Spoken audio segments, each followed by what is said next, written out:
Ma'am, please unmute yourself, ma'am. Archana, ma'am, kindly unmute.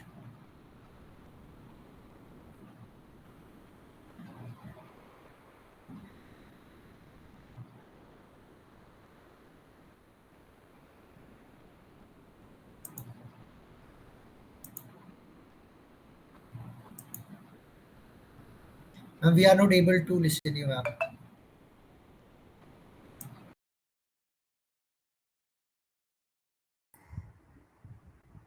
Can Yeah, you? yeah, ma'am. Can, It is audible now. yeah. Okay. Thank you so much. Um, this is Archana Jain from AECD. I'm the secretary of the National AECD. A warm welcome to all of you on the third day of the last day of our virtual world conference, Reimagining and Reshaping Early Childhood Care and Education in the New Normal. It is my pleasure to highlight and share the second day's learnings with all of you all. Just as a quick recap, we started with Plenary 2, which was reimagining professional development for early ECCE workforce in the future, burnout to turnaround. For this, we had our guest speaker, Professor Patricia Jennings, who focused on the importance of reducing stress by decreasing threats and increasing affiliation for the workforce. She also shared the turnaround uh, from from the point of view of using burnout and developing social emotional skills in teachers through mindfulness, which she demonstrated so beautifully. Archana, ma'am, can you switch on your camera? We are not able Okay, to see you, ma'am. okay, I'm so sorry. Okay, thank you. So I'm going to continue with my sharing. Then we had the plenary speaker, Dr. Professor Vrinda Datta, who so beautifully explained the entire landscape of the diverse population as far as the workforce in India is concerned. She also highlighted the merits of NEP, which then she also brought in concerns related to NEP in the Indian context, especially in terms of how it is going to affect the workforce, concerned with people who have been working for years and have a vast experience, and how are they going to get qualified, and the mismatch match between school expectations and training provided. She felt that the jump from fragmentation to NEP of education was too high. The next speaker was Pyog Bang Bang, who shared guidelines, framework, and teacher training of workforces development in Asia specific region. She focused on the importance of professionalism in early childhood care education, shared 7 core competencies, and she focused on the importance of social emotional learning when it comes to training the workforce. The next speaker for the day was Christine Flynn, who beautifully brought in the concept and shared the concept of community. Uh, one second. Shared the concept of community of practice, where she talked about sharing sessions within the community and the entire community learning and growing together.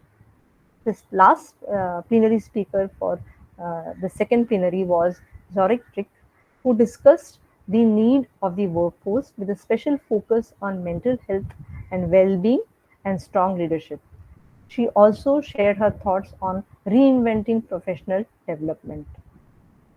This was followed by parallel paper presentations in 4 rooms, which covered a wide range of topics from parent involvement, responsive caregiving, to developing and strengthening reading, assessment problems faced by teacher, and so on. Then we had the fortune of having the third plenary session on the same day, which was reimagining parents and family as partners and collaborators to, in the post-pandemic future. The guest speaker for this session was Dr. Samir Dalwai, and he shared such beautiful case studies of toddlers and preschoolers highlighting the psychosocial problems, and he also discussed his arch model in great detail for parents and children. This was followed by a panel discussion beautifully moderated by Dr. Sujata Sriram, wherein Dr. Amit Sen talked about the consequences of COVID and lockdown in the form of fear and anxiety, and he specifically focused on creation of emotionally safe spaces for children, that children can share these concerns, and highlighted the importance of releasing this stress and fear for the children. Ms. Revati Srinivasan also echoed the same thing, and she talked about it from her experience as principals all over India. And she talked about how learning has to be meaningful and interesting for children to learn, and the mental health issues need to be addressed first if we want learning to continue. She said this entire concern about filling the educational lag must not be hurried. Meeting the emotional needs and the mental health of the children is more important.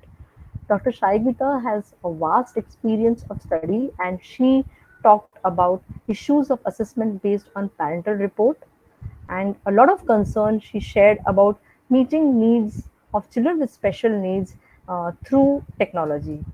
Uh, she also said that we need to acknowledge that the limitation of availability of technology among parents and the entire population should be considered.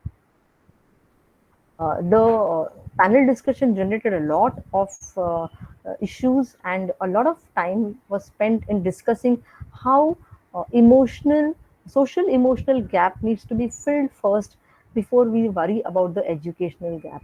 And the second concern that came in was, are teachers trained for being able to identify the signs and meet this social emotional gap among children. Today we are at plenary session 4, and which is ECCE as a sector in the post-pandemic future, from survive to thrive. Yesterday we said from burn around to turn around, and today we are going to move from survive to thrive. It is my pleasure to introduce the moderator for this session, Ms. Sumitra Mishra, who is the Executive Director, Mobile Crash, New Delhi. Sumitra ma'am leads Mobile Crash to ensure young children are a national priority in law, policies, research, practices, capacities, and communities almost everywhere. She has worked very closely with children and young adults with disabilities and trafficked children.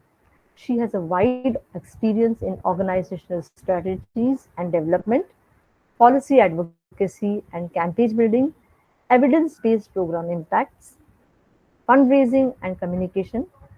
She holds a postgraduate degree in special education, and she has done her educational leadership program in multiple disabilities. Uh, Dr. Sumitra Mishra, welcome, and I request you to take on the session and introduce the uh, panel speakers for the session. Welcome, ma'am. Thank you very much, Archana.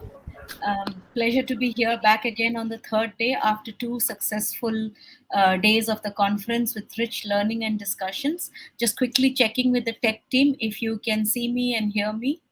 All good? Yeah, ma'am, all good. Very good. Okay, so good afternoon, good morning, good evening, namaste from wherever, which corner of the world you are logging in. Welcome all of you to day 3 of the AECT Mobile Crushes Conference on early years. We've had thrilling last 2 days with more than 50 um, speakers so far, around 450 participants logging in the last 2 days of the conference, and we've covered multiple subjects discussions as Archana just mentioned to you. Day 3, the focus is now on policy. Moving forward, where do we go from here? The panel theme, as you can see on your screen, is today's discussion will focus on ECCE as a sector in the post pandemic future. Are we moving from survival to thriving? How do we move from survive to thrive? That's going to be the key focus of our discussions today. What lessons have we learned from the health and humanitarian disaster that COVID 19 caused for young children? Can the COVID 19 experience for all of us be the turning point to protect and prioritize the rights of our youngest citizens to good physical and emotional health, adequate nutrition, early learning opportunities, responsive caregiving in a safe, protective, and climate just environment? Multiple challenges None of these challenges are new to us. We've been also discussing them in the last 2 days. Children's developmental hazards have been discussed. Teachers' difficulties and challenges in getting children back to school, in helping them learn, in their own training and competency, in their own motivation has also been discussed. Parents and how parents are struggling to help children, especially poor marginalized parents, and how they are struggling and need support, that has also come up in our discussions. But at this stage, when we are holding this conference, we also have a ray of hope. The national education policy that was adopted by India in 2020 and soon put into action in 2021. And we've seen that experience of the implementation taking momentum on the ground over the last 6 to 8 months now.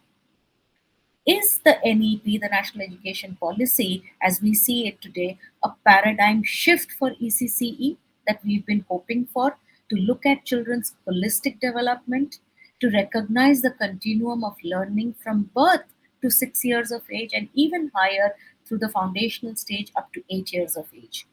How do we use the opportunity of the national education policy to guarantee and ensure inclusive, equitable, and quality ECCE for all children? That's going to set the tone for today's discussion as we move deeper into our policy related questions and lessons learned for the future. But I am really, really privileged to welcome our guest speaker for this afternoon, Ms. Reena Ray, an IAS officer who recently retired from her service, and her last posting, mind you, has been at the Ministry of Education as the Secretary of School Education, as one of the key architects during the final stages of the NEP and in its implementation as NEP hit the ground. Welcome, Reena ma'am, to be amongst all of us. If the technical host can please put Reena ma'am on the stage. Yes, good to see you. So, friends, Hi, thank you very much. Thank you. thank you, Reena ma'am. I have the honor and privilege to introduce all of you to Ms. Reena Ray.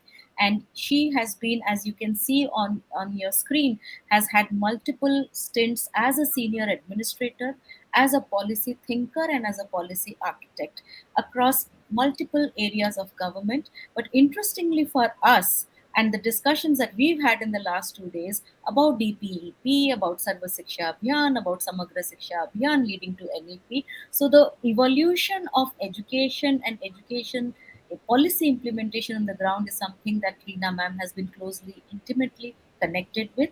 And as I mentioned, that who better than her to tell us whether NEP is really the opportunity that we are looking for our youngest children, or is it another missed milestone?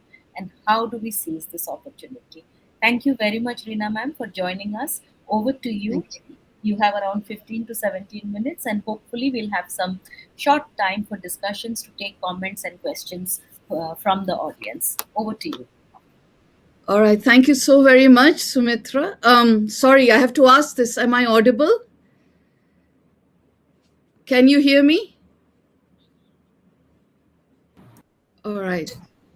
You are here. All right. So I presume you can hear me. All right. Thank you very much, Sumitra, Mobile Crashes, and all the other organizers. It's a real pleasure for me to be here with you today.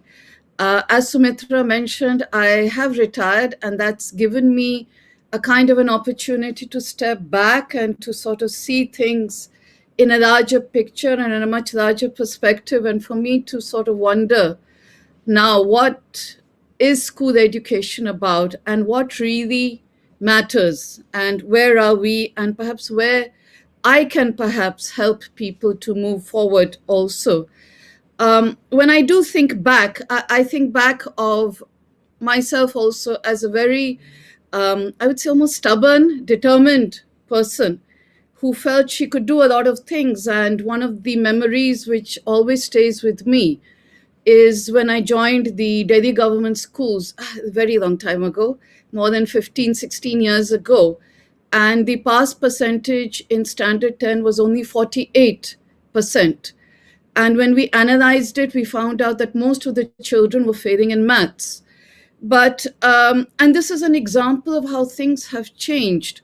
At that time, most people, not just in Delhi, but all over the country, felt that there wasn't much that we could do about it. And aise hi hota hai, aise hi hona hai for schools in the government sector. But we said, no, well, let's try to see what we can change. And we got the most remarkable comments when we started talking to teachers, to parents, and to others. And one maths teacher said, well, see, children are failing in maths, but to even pass in a maths paper, a child has to attempt 20 to 25 marks worth of questions, which require a geometry box.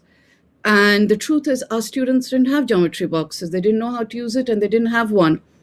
And we were astounded by this revelation because it basically meant that our students were giving maths papers of somewhere between 70 to 75% only.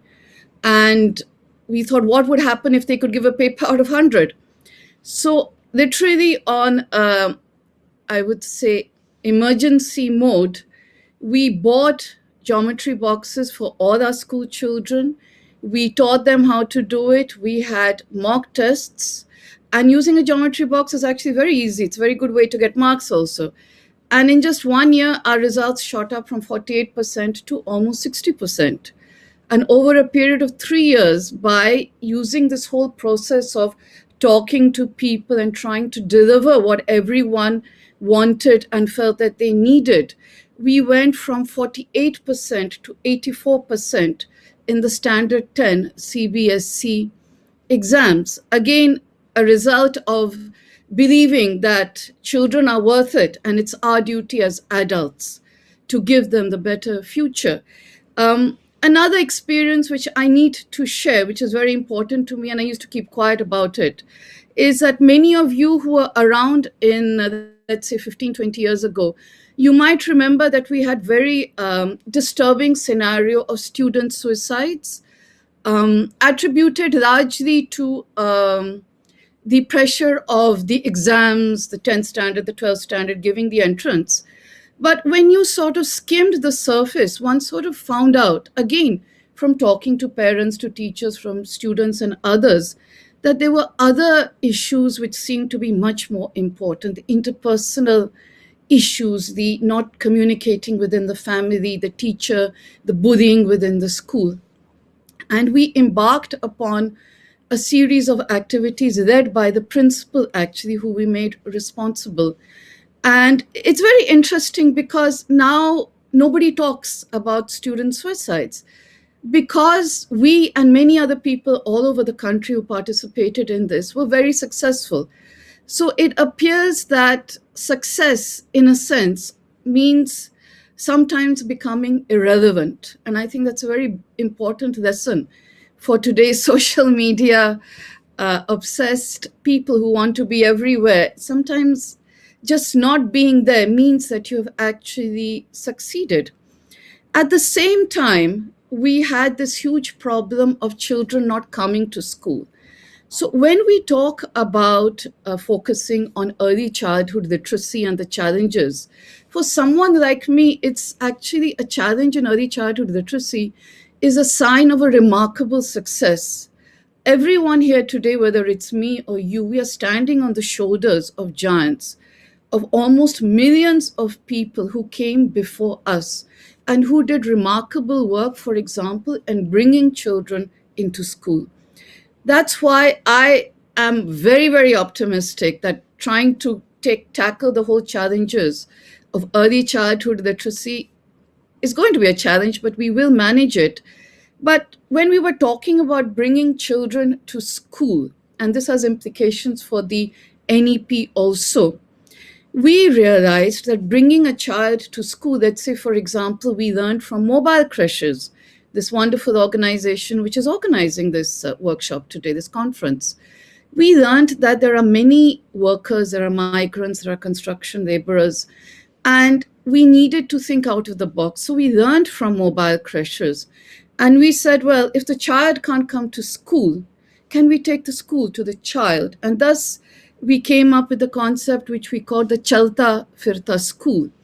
This was very unique because it was almost an example of contributions, donations, and volunteer work. The government hardly contributed anything at all.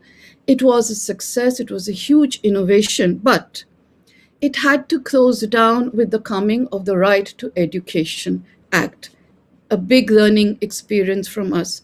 That now, can innovations restart in the current atmosphere or not? That's a very big question. The last example, which I think makes all the difference, because now we are talking about ECC in a convergence mode. It's not just school education, it's also the Anganwadi workers. So there is this brilliant team at Vinyas led by a chap called Kabir Vajpayee, who said, well, can we convert the entire school into a learning module? And it took a long time for us to get around that, because we are used to what? Textbooks. We are used to Bunsen burners and other implements. But to use a school was totally novel. And with him, we evolved and developed a range of interventions called Bala, building as learning aid. And to give you one example, in a certain class in science, children are taught that white light is made up of 7, and there's something called a Newton's disk to teach them this. So a Newton's disk is a disk with 7 colors of the rainbow: violet, indigo, blue, green, yellow, orange, red. I hope I got that in the right order. And it rotates very fast, and when it does, it becomes white. What we did under Bala with the team at Vinyas and with all the teachers and the principals is we said, well, the fan rotates. Can we paint the fan? So we tried to paint the fan, but the fan had 3 blades and we had 7 colors. So one teacher, and the teachers gave us all the solutions to everything. One teacher said, well, why can't we paint the central portion of the fan that rotates? And that's exactly what we did. And under Bala, we suddenly had all these fans, when they were turned on at high speed, they got converted into Newton's disks. So a child was not taught, by the way, that's a very important concept of Bala. A child has to be curious to ask. A child learned about it. When they reached standard 3 or 4, they said, well, we know about it because we've been seeing it when we were a child. Now, the interesting part about all of these 4 examples, which I've just mentioned, is what was common to them and what was very different to all of them. If we were to look at the example of the geometry box alone, we couldn't have done it without a box. We couldn't have done it without funds, but we needed only limited funds. Whereas if we look at the example of trying to reduce student suicides, we didn't need any money at all. Now, I just want to elaborate this a bit, because I know many of you are very skeptical and they'll say, well, it can't be done. The best way to explain it is through the film 3 Idiots, brilliant film. There is a college principal played by one of our most talented actors called Boman Irani. He did a superb portrayal of this very callous, very negative principal. And while you're watching the film, you can see one of his students slide down, get depressed, and ultimately commit suicide. Now, during the film, I think almost everyone, we were on the edge of our seats. We said, well, why doesn't he do something? Why is he behaving like that? Why doesn't he reach out to that student? Why doesn't he help the student? Why can't he be kinder? Why can't he show some empathy, some sympathy, some compassion? And that's exactly, in a sense, what we were able to do to make student suicides almost a non-existent phenomenon today. But we didn't need any money for that. On the other hand, Bala does require funding, but does the school education department need to give that funding? Not necessarily. If you're part of a government system, there are budgets within the public works departments who construct the school. They can pay for the Bala initiatives in the school. The Chalta Firta school was another model where again the government didn't pay anything. It was done totally by donation. Someone donated the buses, someone donated the renovations, and some NGO donated their time and their energy to teach the children.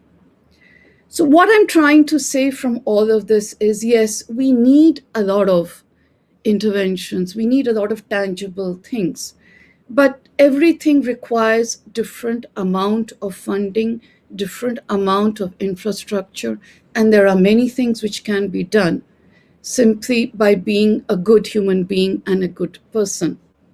But what exactly, in a sense, ties everything together?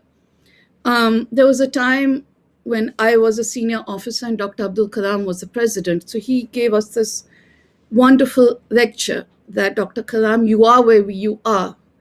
He said, I give the total credit to my teachers, all of them, and one in particular. He didn't give credit to anything else. He gave it to his teacher. One in particular who said, it's a lovely day. Let's move out of the classroom. And he took them to the closest beach, which was in Rameshwaram. And it was there that a very young boy, the future president of India, he looked up and he saw these seagulls and other birds. And he started to ask himself, why are they flying? Can I fly? And he asked his teacher. And his teacher, as the best teacher, said, well, let's explore this. Let's discuss it. Let's find out. He didn't just give him a lecture over there.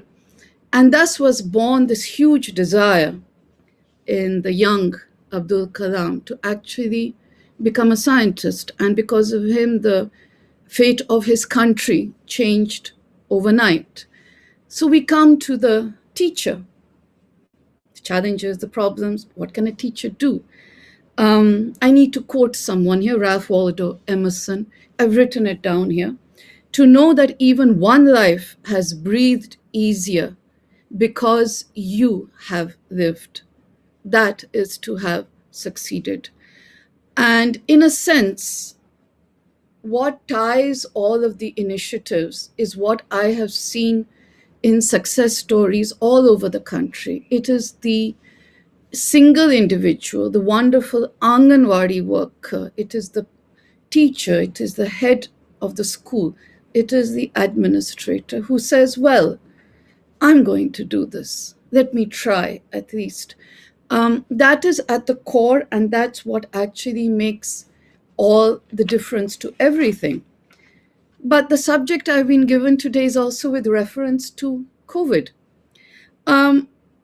We all know how terrible COVID was. It was terrible. It was unprecedented. Well, hang on. Was it really unprecedented in terms of being a major challenge? It was.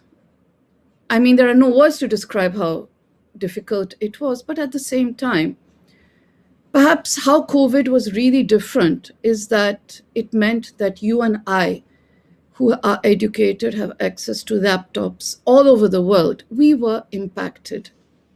But the truth is that there are people, there are societies, there are regions, there are countries all over the world who have faced challenges. It's not that COVID will be the last. Unfortunately, it may not be. We've got climate change just waiting around the corner. So can we learn from COVID, or are we going to forget about it? I think the future of mankind now does depend on the decisions that we take now. Everyone talks, for example, about the tsunami, which came in the Andaman and the Nicobar Islands, and it was my fortune to be posted there after the tsunami. And what happened was just before the tsunami, literally seconds before this, the waves receded. The animals also disappeared and the birds flew inland, but the waves receded. And we saw two very different reactions from two very different groups of people. The tourists, the local urbanized people or more educated or new people, They found this very interesting. They found it fascinating. What's happening? This is novel. We didn't have so much of the mobile phone culture at that time. If we had, I'm sure they'd be out with their mobile phones and rushing to the beach. But the people who had learned from similar tragedies, from similar catastrophes, they knew this is not right. They didn't rush down, they didn't chat, they went inwards and they went upwards. They knew what to do, they had learned from their experience. So, what is it that COVID has given us, and what is it that we can learn? One is, of course, this huge explosion of material, absolutely free of cost, which is available online to everyone. That's really changed the entire system. More skills like resilience by managing, coping, even things like the importance of family, of friends, of travel, of understanding the unimportance of material things, actually. So, COVID has taught us a lot. It's taken away a lot. But are we going to learn from this, or are we going to forget? My concern is that, as a member of the human species, is that all over the world, people are tending to forget about what happened and about the panic and the fear that they felt at that time. That's, I think, quite dangerous. It's good that the human mind can go on to more positive things. You can't always dwell on negativity. But I feel that as educators, as teachers, it's our job to remind people. There was a time not too far back when if you went to the TV, you went online, you picked up the phone, our lives had come down to the very basics. It was the doctors, it was medicines, it was hospitals, it was communication, it was power, it was the internet, and it was teachers. There was a time when there were no zillionaires or billionaires online. They were nowhere. There was no major multinational, no big companies. Nobody was there. It was the teacher and the doctors. And it was the teachers who, at least in India, I remember, they were like the ancient pioneers. They went where no one had gone before. They started online teaching. They knew about Zoom. They knew all about norms and guidelines and teaching much before most of us had any idea of what was going on. So I'm happy and proud to say that when we talk about the challenges of early childhood education, it is these teachers mostly who will be at the forefront. They've done it before, they're going to do it again. It's also the Anganwadi workers. We hear of success stories from many states all over the countries of the Anganwadi workers moving out, visiting homes, visiting children, and making a difference at a time when most people were inside their homes, safe and secure. So can we leverage the learnings from the COVID? It's a very critical issue. I think that's where the new education policy comes in. What the new education policy does, or the good points that it's actually introduced, is we are now talking about education from 3 years old right up literally to the age of 17 and 18. So we're not breaking the child up. This is such a major leap forward. The second thing is for everyone who's worked in the sector. Again, it was my privilege. I headed the ICDS at the national level throughout the country.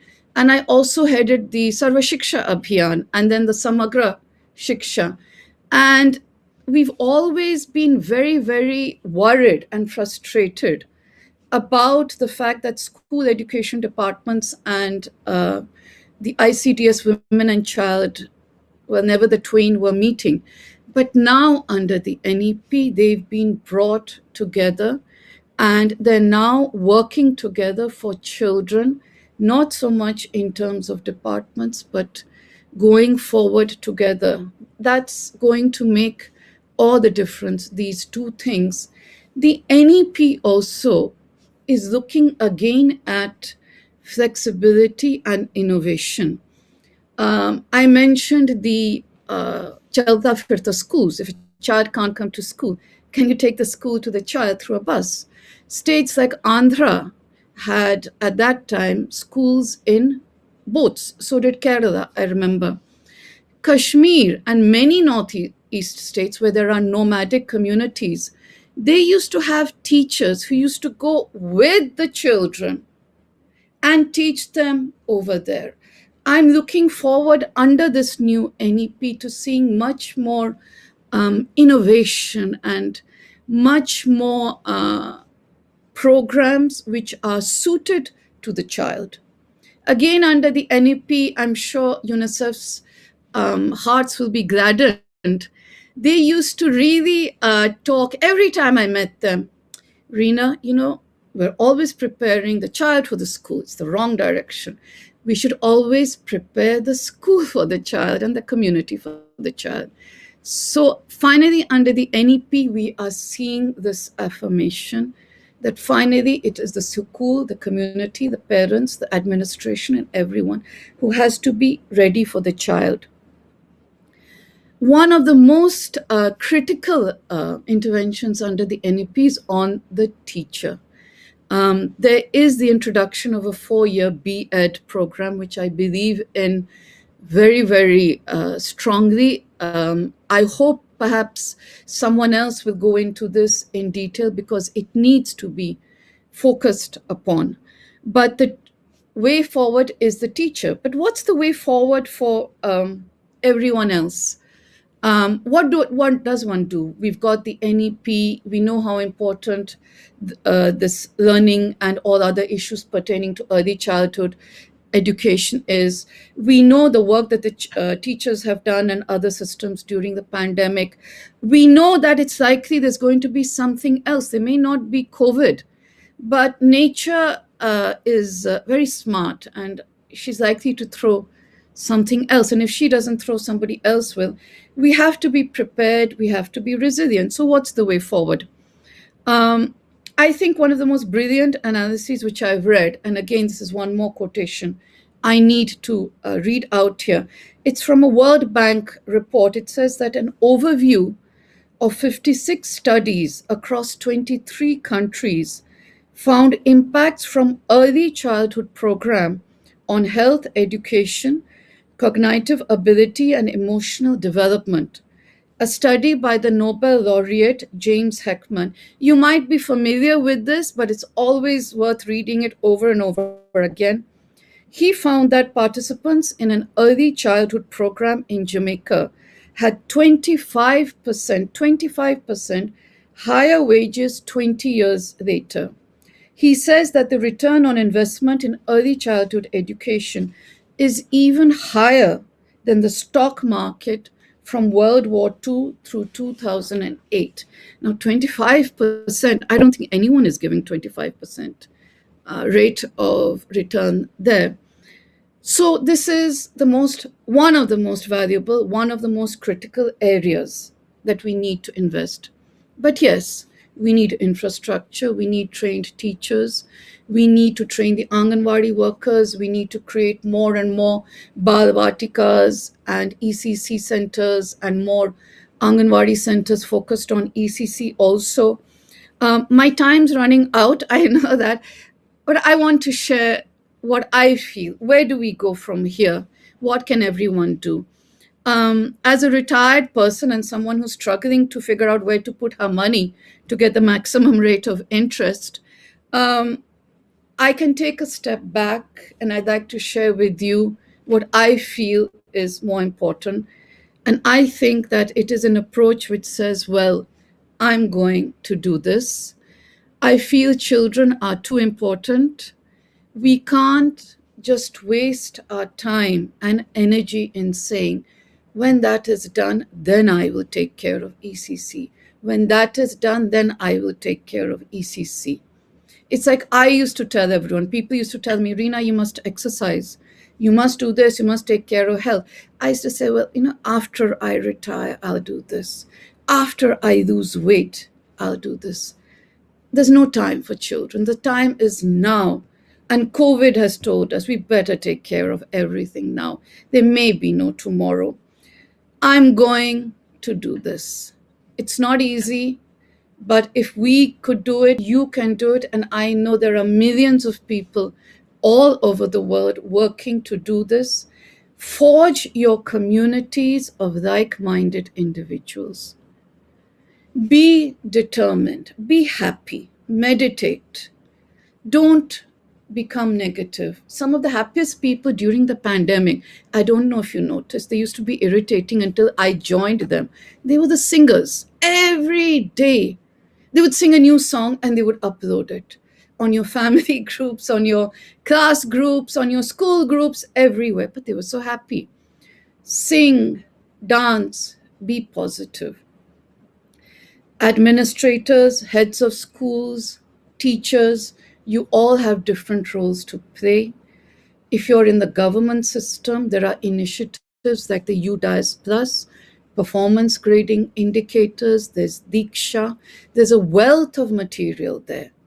Interestingly, we are now seeing evidence that through the performance grading index, which puts states at various levels, that the states which take care of their teachers, of their infrastructure, of their transfers, of their posting and their funding, are actually seeing an improvement in the National Achievement Survey. It's early days yet, but I would tend to see that. So when we are talking at systems, or whether you're talking at one school only, it is for the administrator of that school to look into all of these issues. And there's an explosion of material there.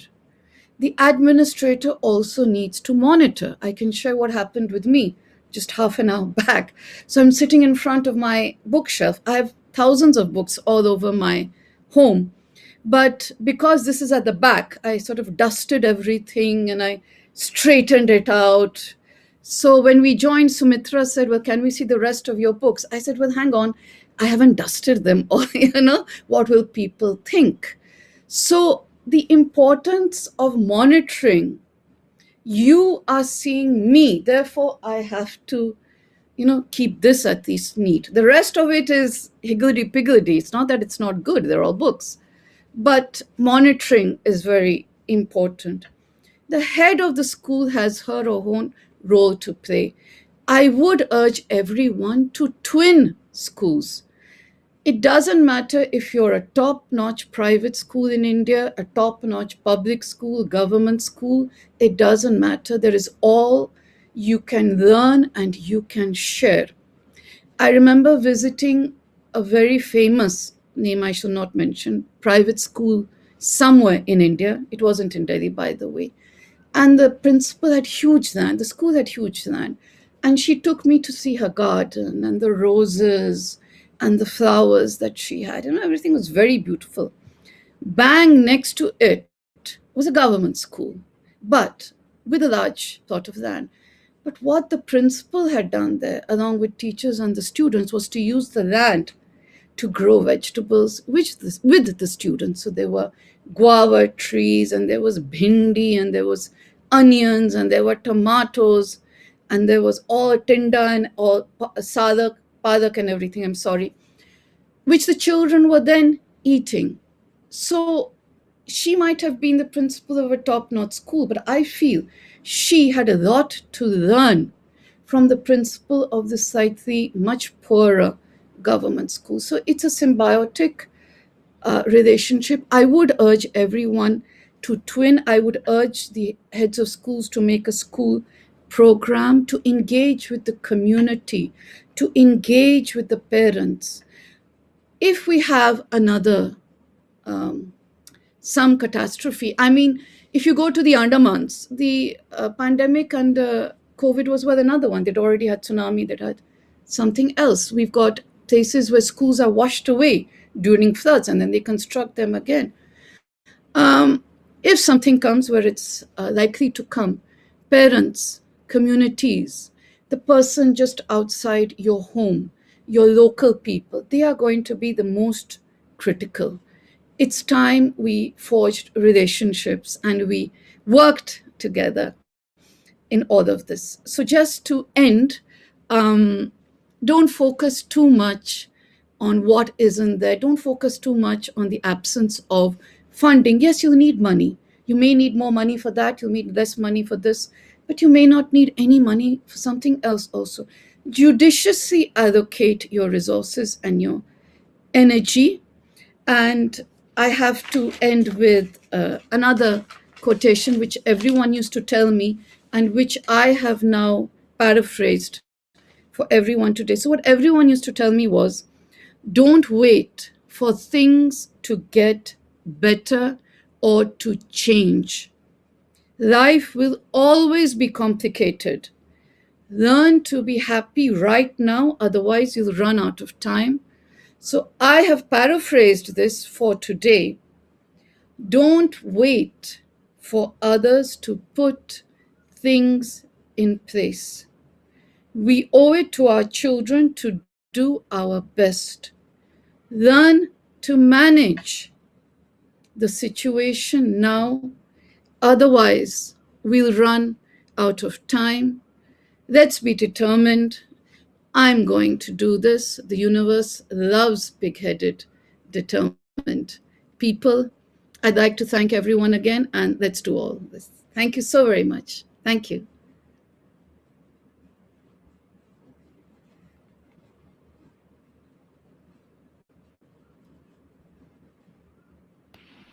Thank you, ma'am. What can I say?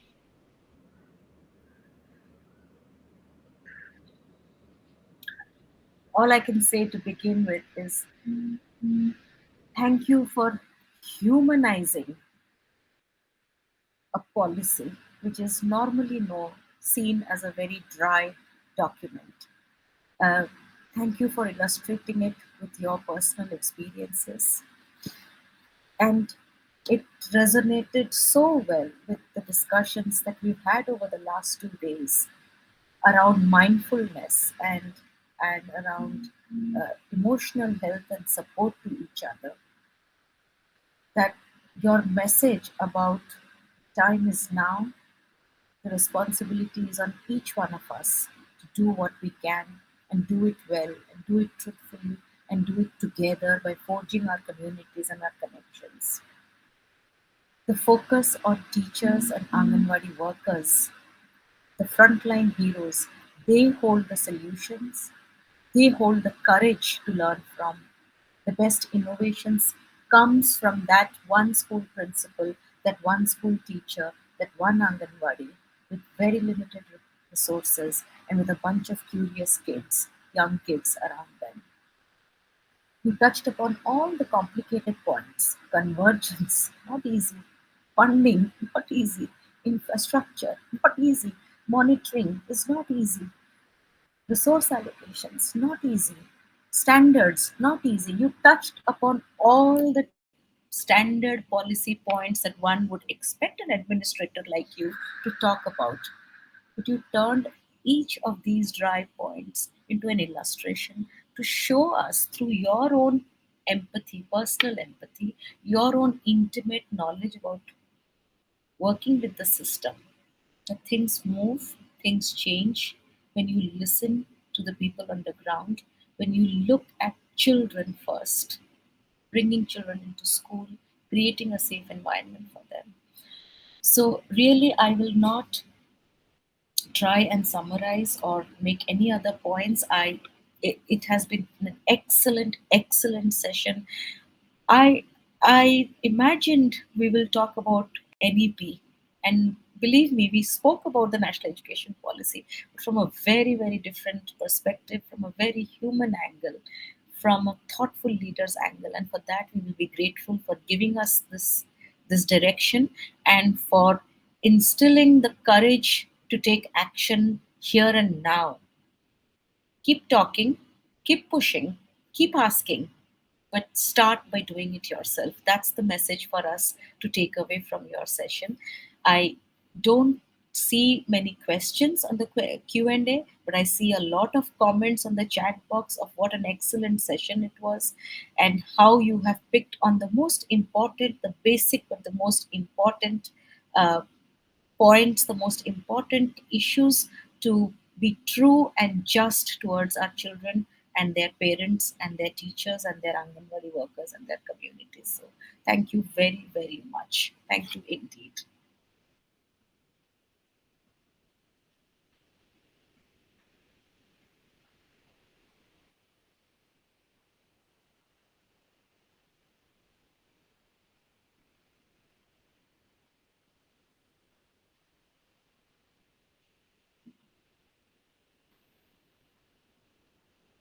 So with that as a backdrop to a brilliant start to this afternoon conference, we now move on to the panel discussions. What a good context to lay for the next set of panel discussions. Reena Ray spoke about innovations. She spoke about program models to scale. She spoke about real innovations, cost effective, resourceful innovations on the ground. She spoke about teacher training, Anganwadi workers support. She spoke about convergence. She spoke about finding funding and investment from multiple sources. She spoke about a multitude of partners from civil society organizations to technical experts to researchers, but most importantly, the parents themselves and the community members and how we can partner with them. With this, we now move to our panel discussion on the subject of ECCE as a sector in the post-pandemic future. I know that we have around 150 participants from the region, from India, but also from around the world, particularly from South Asia and Southeast Asia. Amongst the audience, we also have many teachers, students, practitioners amongst us today, along with researchers, activists, academic people, policymakers, program implementers. How do we make policy discussion, the big picture thinking, into a real thinking, into everybody's consciousness? How does everyone contribute in their own way to push the policy needle? The focus is definitely on children, the youngest children. Globally, there is energy on young children, whether it is through the lens of quality early childhood care and education, through the SDGs and prioritizing pre primary education through Goal 4.2, or it is through the focus on building back the post COVID economic growth across nations, and by looking at bringing women back into the workforce and therefore universal childcare programs, and therefore the growing importance of care economy in this world. All of these overlapping issues intersect with young children and their survival, their development, and participation issues. I'm delighted to welcome our panelists for this afternoon. May I invite Ms. Uma Mahadevan, the Additional Chief Secretary, Panchayati Raj and Rural Development from Government of Karnataka, to the stage. Uma ma'am has been a strong activist for children's rights in all her roles, in all her positions. Within Panchayati Raj and rural development, besides her role in the WCD and various other sectors, we've also seen some phenomenal innovations happening at the ground level in Karnataka in bringing Panchayati Raj institutions into the debate for young children, into the consciousness of child budgeting, child friendly planning, and creating safe spaces and innovative programs that is located within the communities. If you follow Uma ma'am on Twitter, you will see her metaphors on flowers, poems, poetry, and quotes to talk about creating a beautiful world for the future generation. And I would urge all our participants here to do follow her on Twitter and follow her writings on columns across newspapers. So welcome, Uma ma'am, to this panel. May I now invite Evelyn, who is the Executive Director of ARNEC, the Asia Pacific Regional Network for Early Childhood, a movement that brings together the spotlight on young children, brings together a cross section of professionals and practitioners to look at changing situation on the ground for young children, but also to look at shifting the needle, moving the needle in the Southeast Asian region on young children's issues, particularly looking at some of the new challenges. Reena ma'am spoke about climate and the effect of climate on young children and future generation, on disaster preparedness. And ARNEC has done some cutting edge work in the new area. So we will be waiting to hear from Evelyn today on how a movement can become a part of a policy change movement also. May I have the privilege of welcoming Aya. Aya is a gender specialist with ILO in the Decent Work Support Team of South Asia. Aya has been leading the work on social protection and bringing social protection issues through the gender lens. And we have interacted very closely on looking at maternity and childcare as a social protection measure, universal social protection measure for all women workers. And Aya, I'm delighted to welcome you to this forum, and we look forward to what you have to share in context of ILO's perspective, but also the global perspective on how we can use the COVID opportunity to push for greater focus on care economy, better recognition of our Anganwadi workers and childcare workers, to professionalize, to motivate and support the frontline cadre. So welcome, Aya, to this panel. And finally, I'm delighted to welcome Andrew Burlington, who's the Managing Director and Senior Consultant at Via Ed in Zurich, Switzerland. And Andrew has worked a lot with social innovators, especially in social enterprises, working in the ECD sector, in research, in developing program, to look at scalable, sustainable programs that can inform policy change across various regions in the country. And also most recently in the past 2 years, Andrew has worked very closely with social innovators across India on the ECCE space, and we will be very happy to hear from your experiences and expertise, Andrew, on how do we build on innovative programs, but how does innovations and piloting lead to universal quality programs for young children? So thank you all very much, my fellow panelists, for joining us today.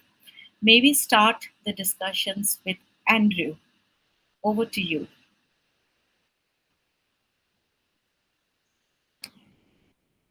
Thanks so much, Sumitra. Thank you for the introduction, and it's a real pleasure to join the event today.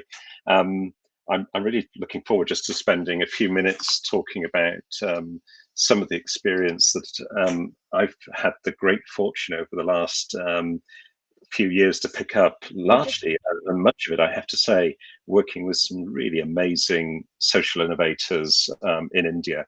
I think it really is worth saying at the outset that some of the social innovation that I've seen and observed in India through some of the organizations I've worked with, and I know many, many more, really is truly world leading. I think you have social innovators working in challenging systems that really give the rest of the world so much to pick up on, to observe, to understand, to learn from. And I very much put myself in that position. It's been a great privilege to be able to do that. I'm just going to share a few thoughts and ideas with you about the role of social innovators in systems change. Let me just see if I can do that. Yeah. Just a few thoughts really about social innovators and systems change. And let me just start by saying that in my experience, civil society innovations really do have the potential to drive broader systems change in early childhood. There's no doubt about that. I was just looking back in my own notes of organisations that I've had the privilege to work with in the last couple of years. I've just the list down here. Vikramshila, Sesame India, Mobile Creches, Nalanda Way, Umeed, Corestone, the Community Empowerment Lab. I think there are some truly amazing examples of organisations that really are and have demonstrated the potential of civil society innovations to nudge the whole system. And I want to start with that as an acknowledgement. I'm saying that because I'm going to ask a few tough questions in a moment. I'm asking those tough questions because I think the context here that you have in India really is showing what's possible, is showing the rest of the world what's possible. But I also think the better you get at it, the more tough you need to be about some of the questions about doing it and doing it well. And why am I being tough? It's because actually systems change is really, really, really hard. People initially, when they think about systems change, sometimes are just thinking about how do you change the delivery of a service? How do you get a government or some other entity to change the way it delivers a service? But actually, the more you dig into systems change, the more questions you ask. Very quickly, you realize there's all sorts of other dimensions. There's policy, there's culture, there's power dynamics, there's social norms, there's mindsets. Changing systems sounds like it ought to be straightforward, but actually when you dive into it, it really is very hard. So the fact that there are organizations being successful in doing this, I think is truly amazing and really very, very important. In this context, COVID, let's face it, COVID has been one of those unbelievably difficult situations for so many people in the world. And yet, at the same time, it's been an opportunity to drive innovation and further change. And I certainly don't want to make light of the difficulties or the challenges, but equally, I think we would be very foolish not to acknowledge that among all that difficulty and challenge, some organizations, some individuals really did step forward and do some truly amazing things that I think, had it not been for the disastrous situation of COVID, might never have happened. And I'm certainly among the social innovators I've worked with in many countries, including India. I think all of them tell the most remarkable stories of the ways in which they responded, the things that they did, the ways in which, say, technology was suddenly used among communities for whom we might have assumed that technology just wasn't a relevant option, the way in which parents and caregivers got far more engaged in ensuring that the children benefited from systems and support that previously we would have assumed had to be delivered by a specialist externally. Using text messages and all sorts of other ways to reach people when suddenly we couldn't do it. The innovation, I think, was truly inspiring, and frankly, there are books and books that can be written on it. So I think COVID really has proved the dynamism and importance of the sector, and not that it didn't exist before COVID, but that COVID really has shone a light on how, at times of emergency, at times of crisis, it's often the social innovators that step forward and achieve things that others really would find difficult. But there's a big but here. I think, in my experience, most innovations fail the sustainable impact at scale test. In other words, it's possible to do some of this stuff at smaller scale, but it gets really hard to do it at bigger scale. And I think if that's true, then there is a challenge in front of us, which is, what are the strategies that really do have the potential to drive systems change on a large scale? The part of the real issue here is that I think many people enter into the question of systems change with an assumption that if only we have the evidence, then the system will change. I hear that a lot in my work. It's just a case of getting the evidence, then the system will change. And I'm afraid the bad news is that for every case you can give me where that has happened, and there certainly are cases where evidence has shifted systems, I can probably give you 100 where it hasn't. evidence alone, in my experience, very rarely achieves systems change. The reverse is true as well. I think systems change without some evidence is also extremely unlikely, but it's necessary, never sufficient.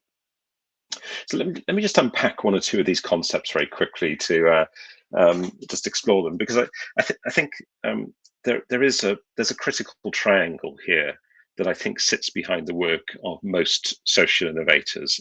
It's the concept of sustainable impact at scale. Really critical set of words there, and just to unpack each of them.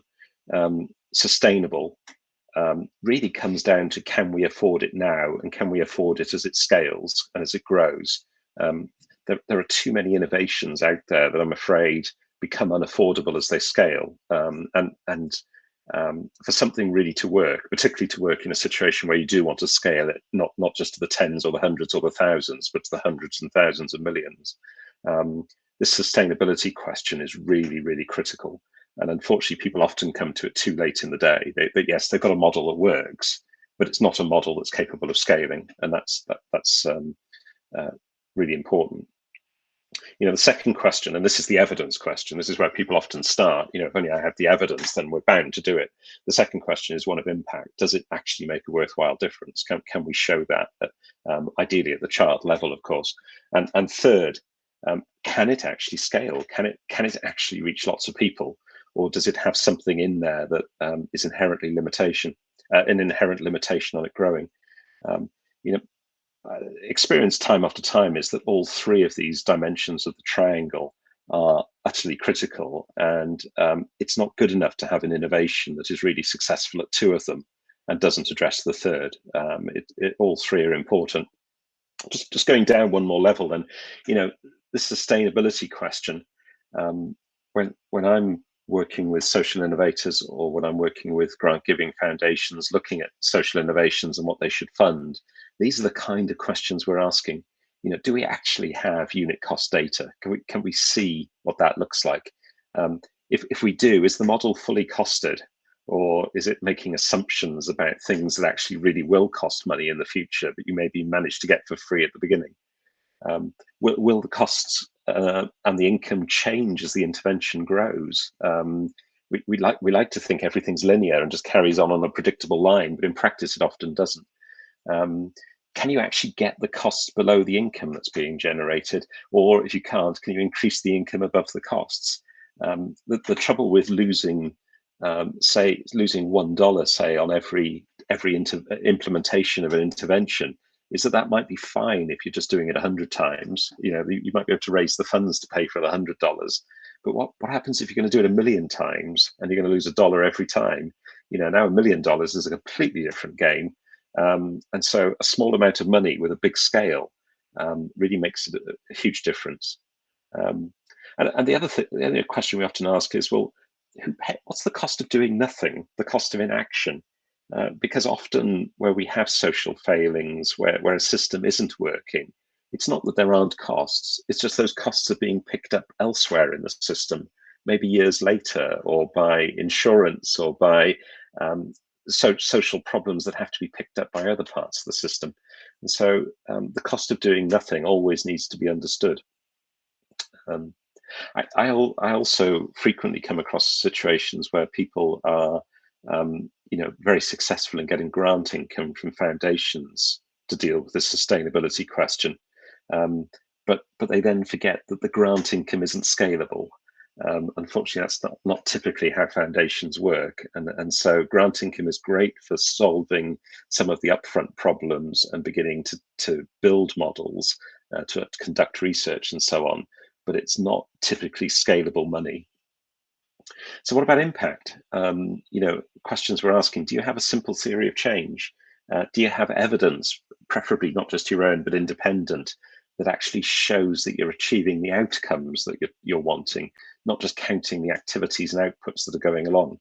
And of course, ultimately, do those outcomes actually really matter for the people who are on the receiving end of those services, parents, families, children, but also the people who will be paying? because in our world, there's often a mismatch between those who are paying for the service and those who are receiving the service. And so success means that both have to feel that the outcomes matter. And then what about scale? So many times we're asking, can you describe your delivery model in detail? What amount of growth would really scare you? In other words, if it grew 10% a year, could you manage that? What would happen if it doubled, trebled? What happens if we had a zero? Particularly in a country like India, to get to population level levels of delivery really involves scaling on a level and a trajectory that the rest of the world doesn't begin to understand. And I think the challenges of scaling here really are massive and so important in terms of understanding when a model is right. I want to finish by suggesting that delivering sustainable impact at scale is actually just one trajectory which social innovators go down. It tends to be, I focused on it because it tends to be the one that everyone thinks about. If only I can build a model and a delivery that sort of ticks all the boxes of the triangle, then we'll be successful. And the system will change and job done, which certainly happens, and I've seen some amazing organizations achieve that, as I mentioned at the beginning. But I think there are other strategies as well, and I think there's combinations of strategies. By the way, I'm not trying to offer what's on the screen now as just a set of individual choices, but I've also seen social innovators focus on a niche challenge, something small and very specific, where they make a mammoth difference to a really specific population. Their goal isn't to change. Their goal isn't to scale. It's not to change the big system, but it is to make a difference in the lives of a group that's often has very particular needs. And I think that's a very legitimate, important role that social innovators can play. And I think if that's the role you want to play and to take forward, you should be really clear about that. You shouldn't use the systems change language. You should really talk about the importance of the stakeholder group you're trying to reach. I think another possibility is actually to innovate rapidly. You're failing on the triangle. In other words, maybe it's brilliant in 2 out of the 3 dimensions, but you haven't got the third one right yet. And I think in those cases, you've got a limited amount of time to continue innovating, to get the model right, to balance the 3 points. And then that innovation cycle really does become critically important. And that's a place where I think donors and funders can often make a real difference, where they see lots of promises, where they believe that the triangle can be balanced. Then donors' money can make a real difference there to innovate rapidly and to balance the triangle. I think also really interesting is those organizations that become the research and development center for the broader system. I'm thinking of organizations like Vikramshila, as I say that. I think they've done some amazing work, actually working in partnership with government, not just bringing along ideas later and trying to engage government later on, but actually starting with government, starting with the system and saying, how can we help? What matters to you? What could really make a difference? And I think the other possibility here is campaigning from outside the system. I see some social innovators who never try and balance the triangle, but they do try and be the voice for the most needy in society, those for whom the system typically forgets, to really raise that campaign from outside the system. With all that said, great pleasure to talk to the conference today, to hear what everyone is talking about, and all the amazing work that continues to go on. For me, social innovators are a really, really important part of driving systems change in the lives of young children and their families. Thank you.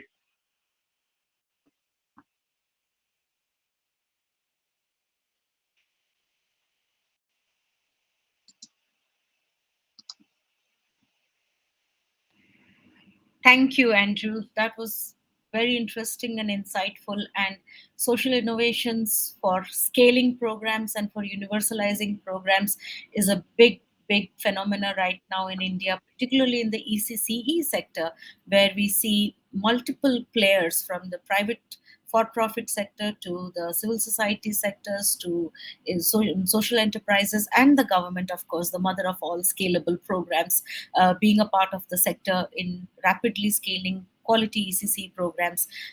We will move on to the next speaker right after, but I have a very quick short question to ask while other questions are coming up. What, according to you, would be that sweet spot or that tipping point with the triangle that you showed when innovative models have been practiced and there is evidence in its replications and its replicability? But to take it to the last mile, the scaling is where it gets stuck for multiple reasons, primarily for finance reasons, but also for human resource, trained quality workforce, human resource reasons. What, according to you, would be that sweet spot for a social innovator listening in today to know that my model or our model is ready to make that leap of faith into being a scalable universal program, particularly one that reaches the most marginalized children?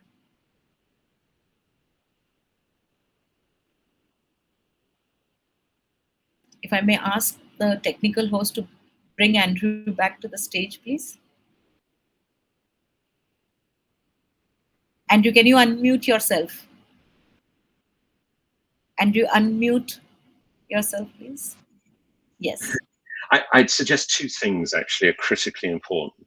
One is you have to start with the complete triangle in mind. It's no good being brilliant in one corner and then trying to fix another corner. You've actually got to do all three together, because as you make a change in one area, it affects the other two areas. So it's a constant. The triangle is constantly balancing. That's one thing.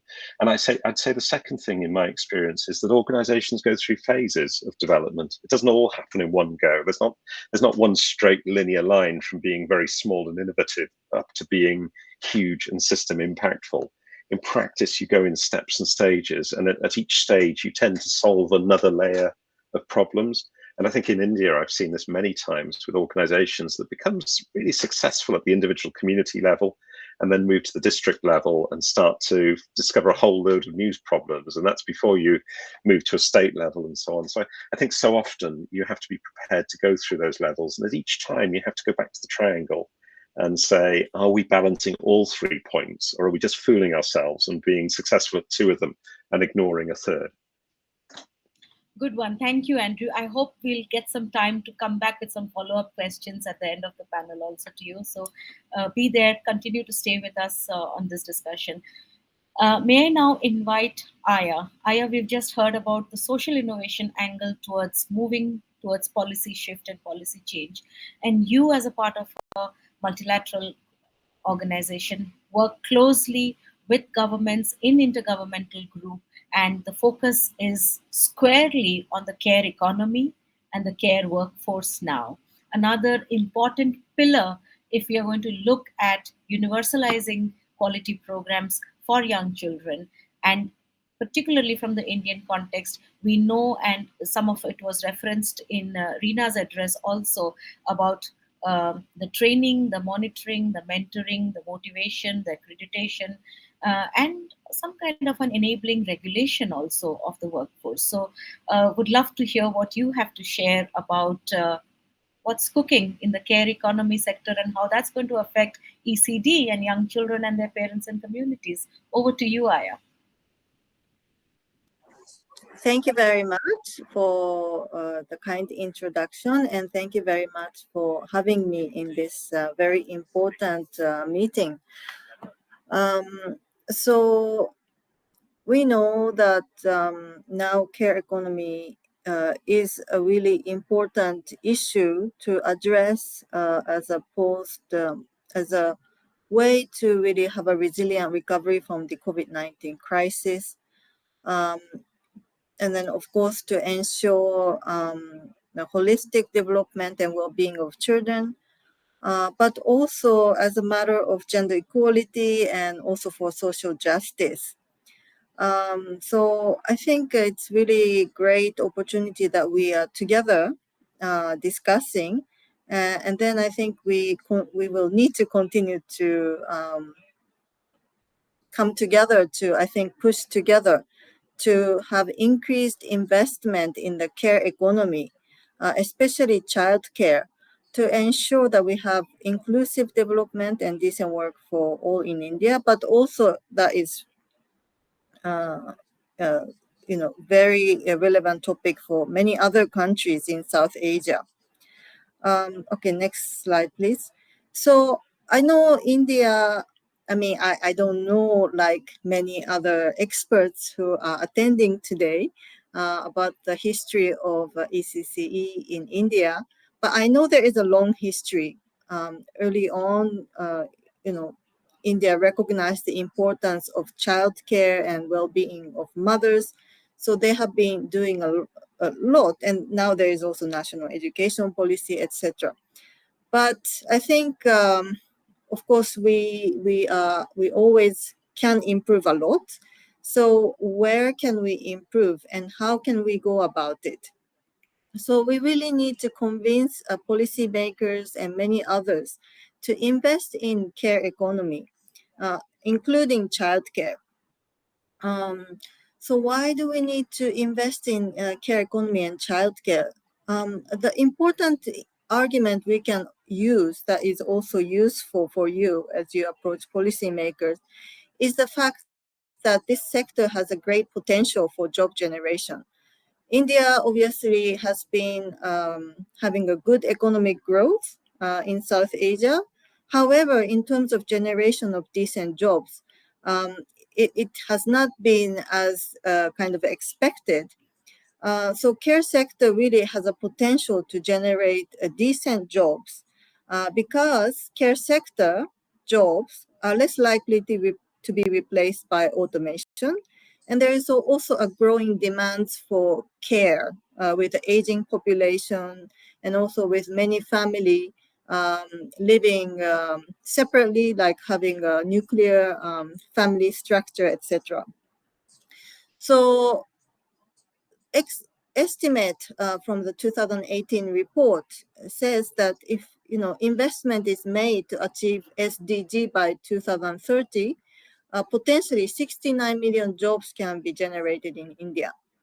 So of course, this estimate is a little bit old. So at the ILO, we are working with also Niti Aayog now to make a fresh estimate, and then also estimate in terms of how much investment is needed to create these jobs. But I think this argument is very appealing to policymakers when we talk about the need to invest in childcare. So you can also look for many other sources talking about job generation. Okay, next slide, please. And the next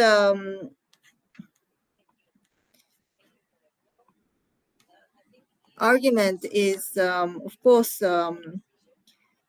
enhancing women's labor force participation and promoting gender equality.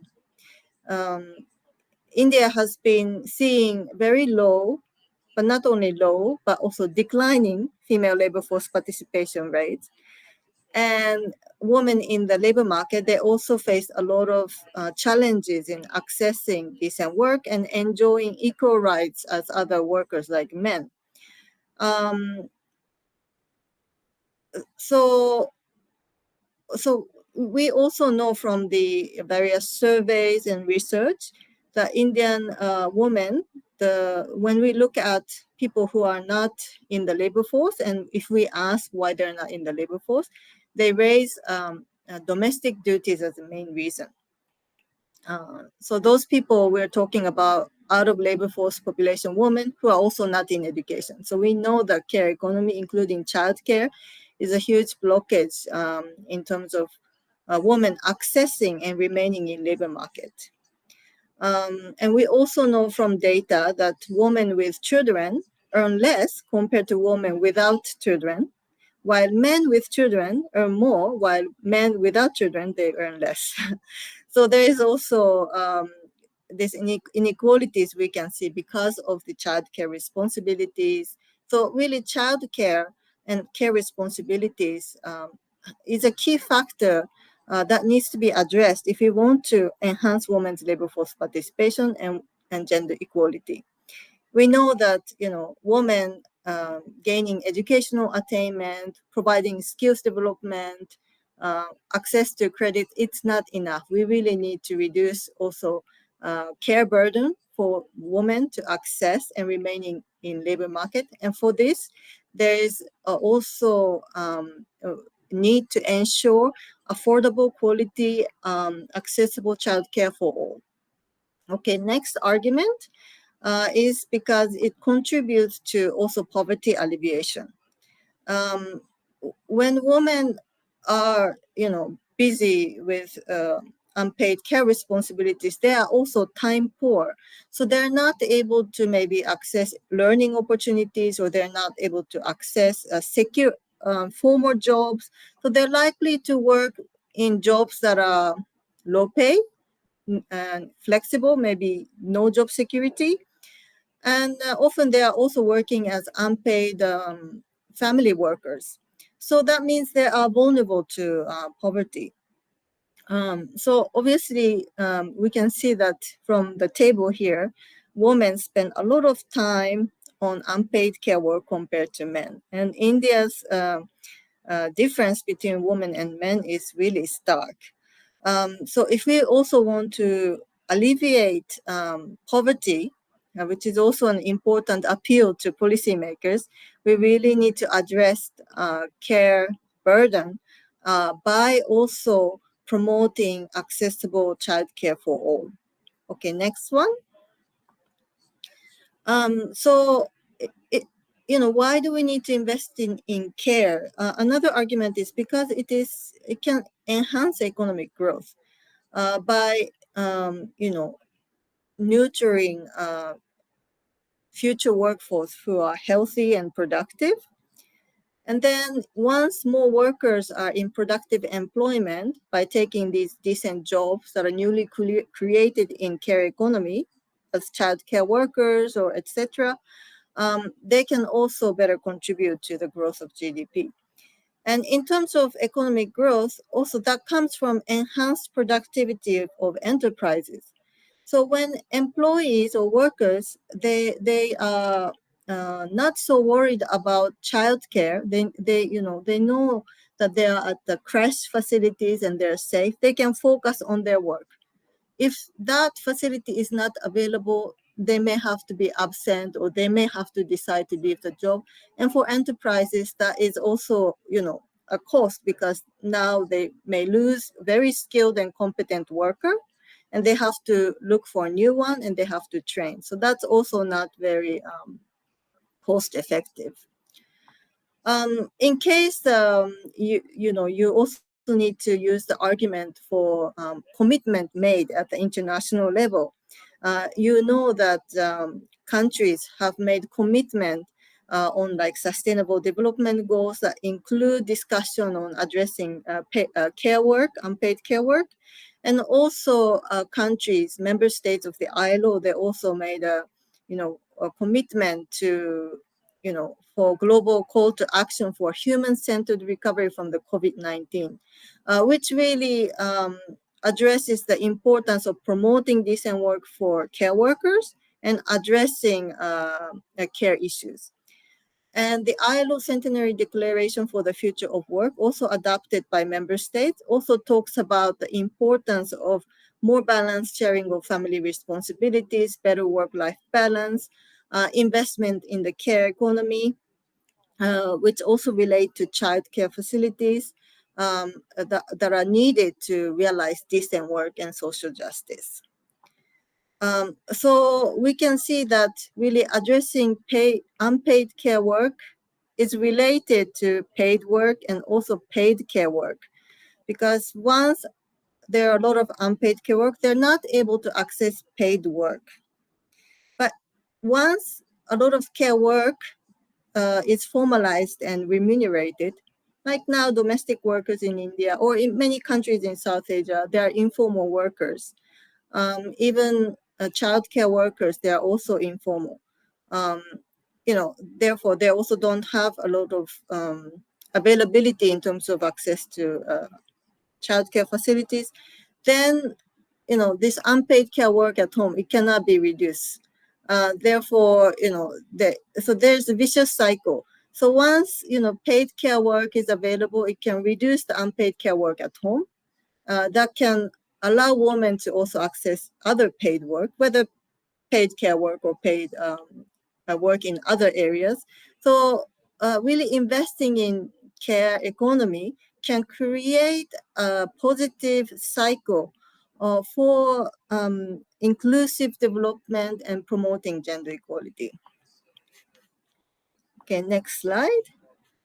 So let's look at the current situation. Of course, you would know more better about the current situation, but I think main things in terms of childcare include, affordable and quality childcare, not yet accessible for all. We know that legal provision for childcare is available in laws, but then there is limited implementation or monitoring. Like NAREGA, they also have a provision to provide childcare, but it is often not implemented. And enterprises are also to provide childcare facilities for its employees, but then often not available, even in government institutions. And this is also tricky because it becomes kind of employers' responsibility to provide. Then they may feel it's a little bit of burden. So it is really important to advocate for public investment because, childcare is a shared responsibility of the society. And there are also various challenges in maintenance and operation for creches. For example, National Creche Scheme. I think before COVID time, I had an opportunity to visit a few, childcare facilities under the National Creche Scheme. And unfortunately, some of them, closed because they face difficulties in receiving funding time. I heard of some instances where funding didn't come for like 2 years. Then it becomes really difficult to maintain it. So it's very unfortunate, but not because child care facilities were not running well, but because there were some challenges in terms of administrative procedures. And so there were some incidences where they had to close. And in fact, I think many child care facilities closed down over the past few years. And I think there has been a stronger focus on the well-being of children's well-being, but less attention to the status and working conditions of workers. So child care workers and helpers are not recognized as workers, like child care workers under the National Creche Scheme or Anganwadi workers. Like National Creche Scheme, child care workers' allowance is 3,000 rupees per month, and for helpers, it's 1,500 rupees per month. So it's much lower than even Anganwadi workers. And then also they have no or limited prospect for career development and advancement. So I've met like some childcare workers who have worked for the past 40 years and still no, pension and no social security, no social protection, health insurance, etc. And they also don't have access to labor rights in terms of, minimum wages, paid leave, social protection, including maternity protection and pension, etc. And there's limited standards and guidelines with inadequate consideration for requirements for 0 to 3 age groups of children. And generally, care sectors, including childcare, is inadequately funded. So what is required and what can be done by stakeholders? So really, we need a stronger representation and voice of childcare workers and beneficiaries of care in social dialogue and policy design, implementation, and monitoring. I think we can see from the example of Anganwadi workers that they have really mobilized and organized and had a strong policy advocacy. So progress has been really challenging, but they have made progress in terms of increasing their allowances. And also recently there was a Supreme Court judgment to recognize Anganwadi workers, to provide gratuity, for example. But I think childcare workers under the National Creche Scheme, they are also not yet organized. And in general, childcare workers, I don't think they are organized to represent their voice in policy making decisions. So I think it's really important to mobilize organization and enhance their voice. And we also need data for evidence-based policy program and design. And then obviously we need increased investment in the care economy to make care services facilities, including childcare, accessible and affordable. So investing in infrastructure and providing funding.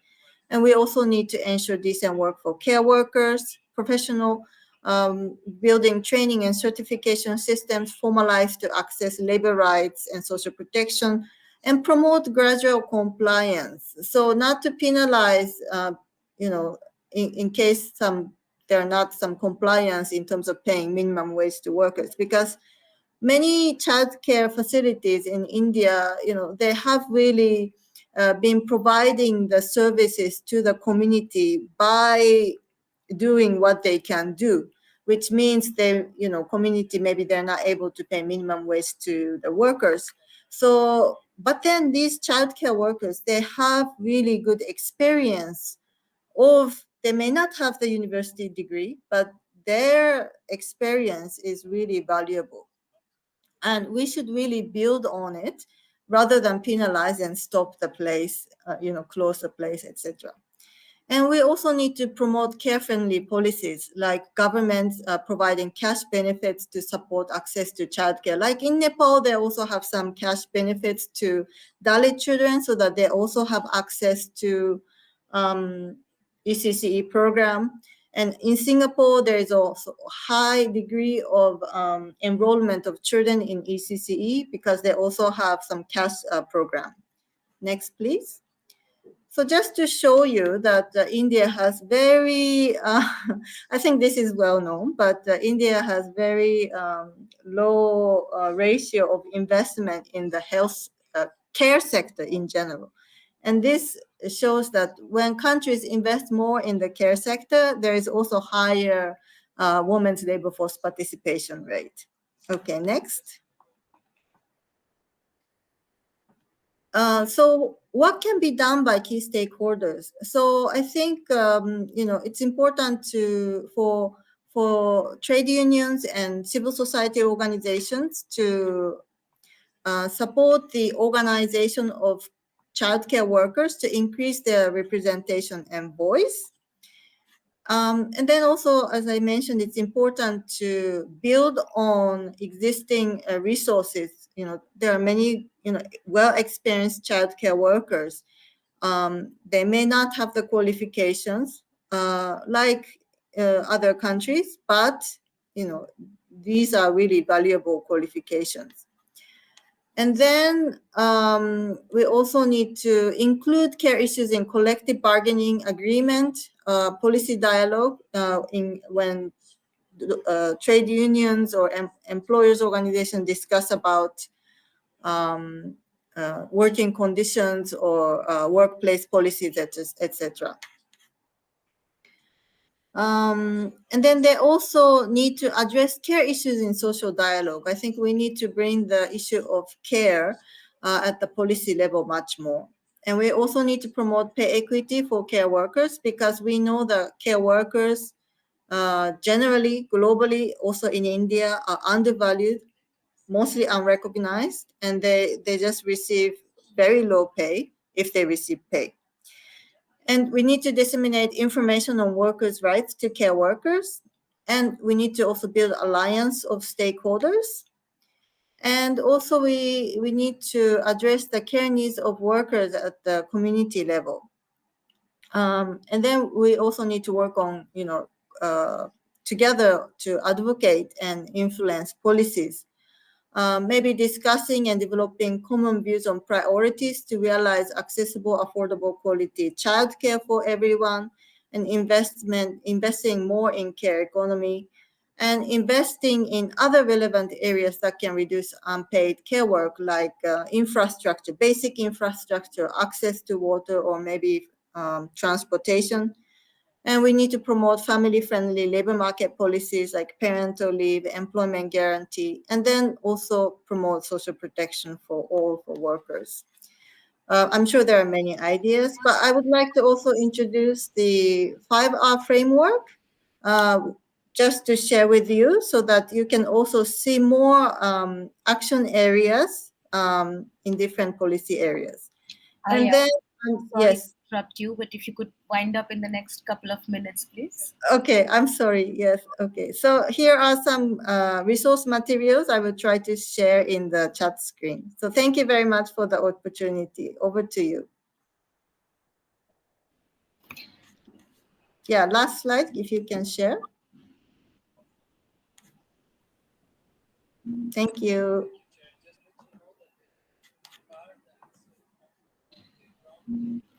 Thank you, Aya. And sorry I interrupted you just as you were winding up your last slide.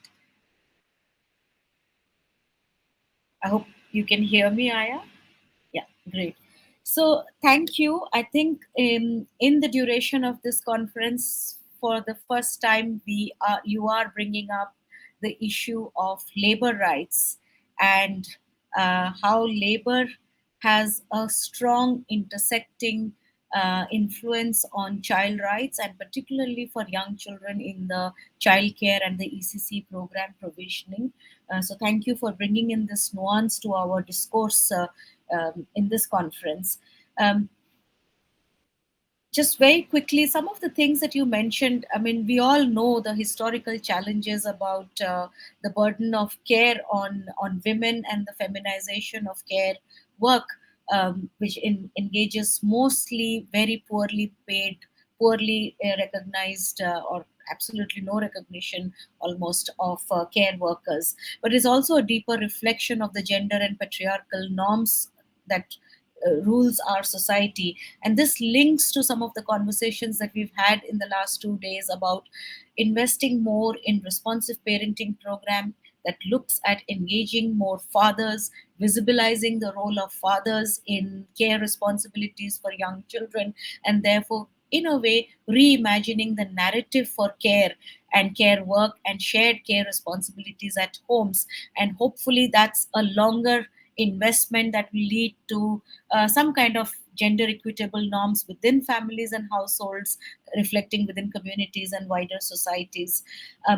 I have a very quick follow up question for you before we move to the next one, and hopefully we'll come back to a deeper discussion later. The focus on care economy in looking at the demand side of providing decent work conditions to care workers, and therefore building a whole care sector where more and more women are entering into the workforce. This is complicated and multi-layered because there is also the supply side of demanding for childcare provisions and the complementarity in policy making to look at how do we create a supply pipeline by universalizing childcare for the informal workers that you talked about, home-based workers, domestic workers, many of whom do not have childcare provisions as an entitlement for them.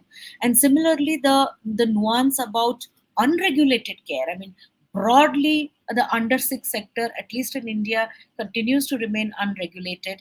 The childcare scene is completely unregulated with no minimum standards being notified. So, just wanted to check with you quickly, what is ILO's position or priorities in the region in influencing some of these complementary policies on an enabling regulatory framework for the care sector, or even in terms of universalizing childcare to generate demand for these provisions that will employ more women? Yeah, thank you very much for the question. So we are really promoting, affordable, quality, accessible childcare for everyone. So to facilitate the discussion with policymakers, we are really carrying out some exercise to understand, kind of how many childcare workers needed if we were to achieve SDG of children accessing ECC program. And then we are doing the costing exercise so that government can have clear idea on how much investment is needed, and then how much job is to be created in that sector. So we are doing the calculation in the care sector, like health and education. So we are doing that in India with Niti Aayog. So once that is done, we want to also have policy discussion with different ministries, because different ministries need to take action on developing budget, developing policy to do that. So we are also doing that in Nepal, but in many other countries. So we really hope that the government can invest based on the assessment we make to start investing in terms of training, investing in infrastructure, etc., so that people can access childcare facilities, and then there are employment opportunity created, which will go to mostly women. I know, like Anganwadi workers, crash workers, they're all women. It doesn't have to be. Like in Japan, childcare workers used to be women only. But then when Equal Employment Opportunities Act was introduced, then the occupation opened up for men. Because for kids, engagement of male teachers is also important. Of course, there are different concerns that need to be taken care of. But it is also assumed that anyway, a lot of jobs created in the care sector would go to women. So this also is in favor of policymakers who want to see more women joining the labor force. So we're carrying out the discussion. So one more thing. So this is also something that we're discussing with other agencies like ADB, World Bank, other UN agencies. So I was also discussing with a colleague from the World Bank, and then we will try to have a meeting, bringing different partners together to share and to promote solidarity, maybe sometime in July or August. So hope we can connect again together there. Thank you very much. Thank you, Aya. Thank you for giving us insights into what is also happening behind the scenes. It's encouraging to know that Niti Aayog also wants to look at the numbers, the demand that is really needed, and you are supporting in creating that framework. And of course, the audience is listening to you. We will all be open and available to collaborate with you as you push this agenda through governments in India, but also regionally, also through our experience, practice, and evidence, and all of that. You briefly touched upon through the Japan example of Equal Opportunities Act, which is that it was an act of parliament, or the highest form of legal entitlement, that also pushes the needle. We've been talking about policy, but let's not forget that the wider framework is also within a constitutional mandate of a legal justiciable right available to childcare workers and childcare ECCE users also as citizens of this country. So that's a longer discussion to have later, maybe. Definitely a closing session today where Professor Shanta Sinha is going to be addressing us. I know that she would, that's her subject, and she would bring up the constitutional framing for young children also. So thank you, Aya. We now move on to Evelyn, my dear friend. If you can come on the stage.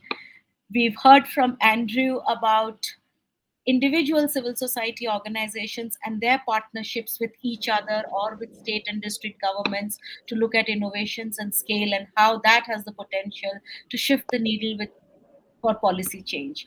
And then we heard about from Aya, about how big organizations, multilateral organizations working closely with governments across the region, are trying to do a bigger evidence-based planning for policy change for young children and all the overlapping issues that affect ECCE, ECD, childcare, early education, and all of that we've been talking about.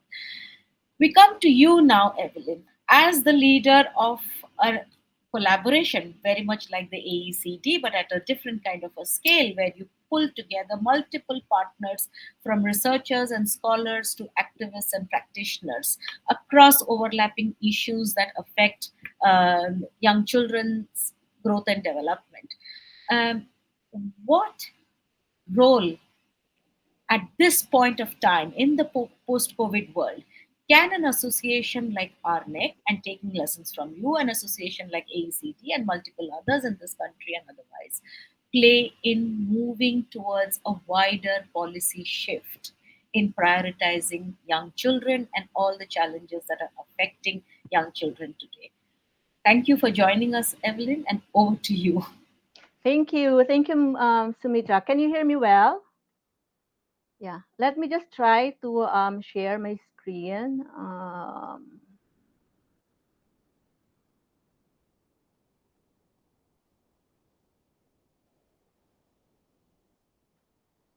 Can you see it? Sorry, I don't see the chat now, but can just somebody say yes if you actually seeing my screen?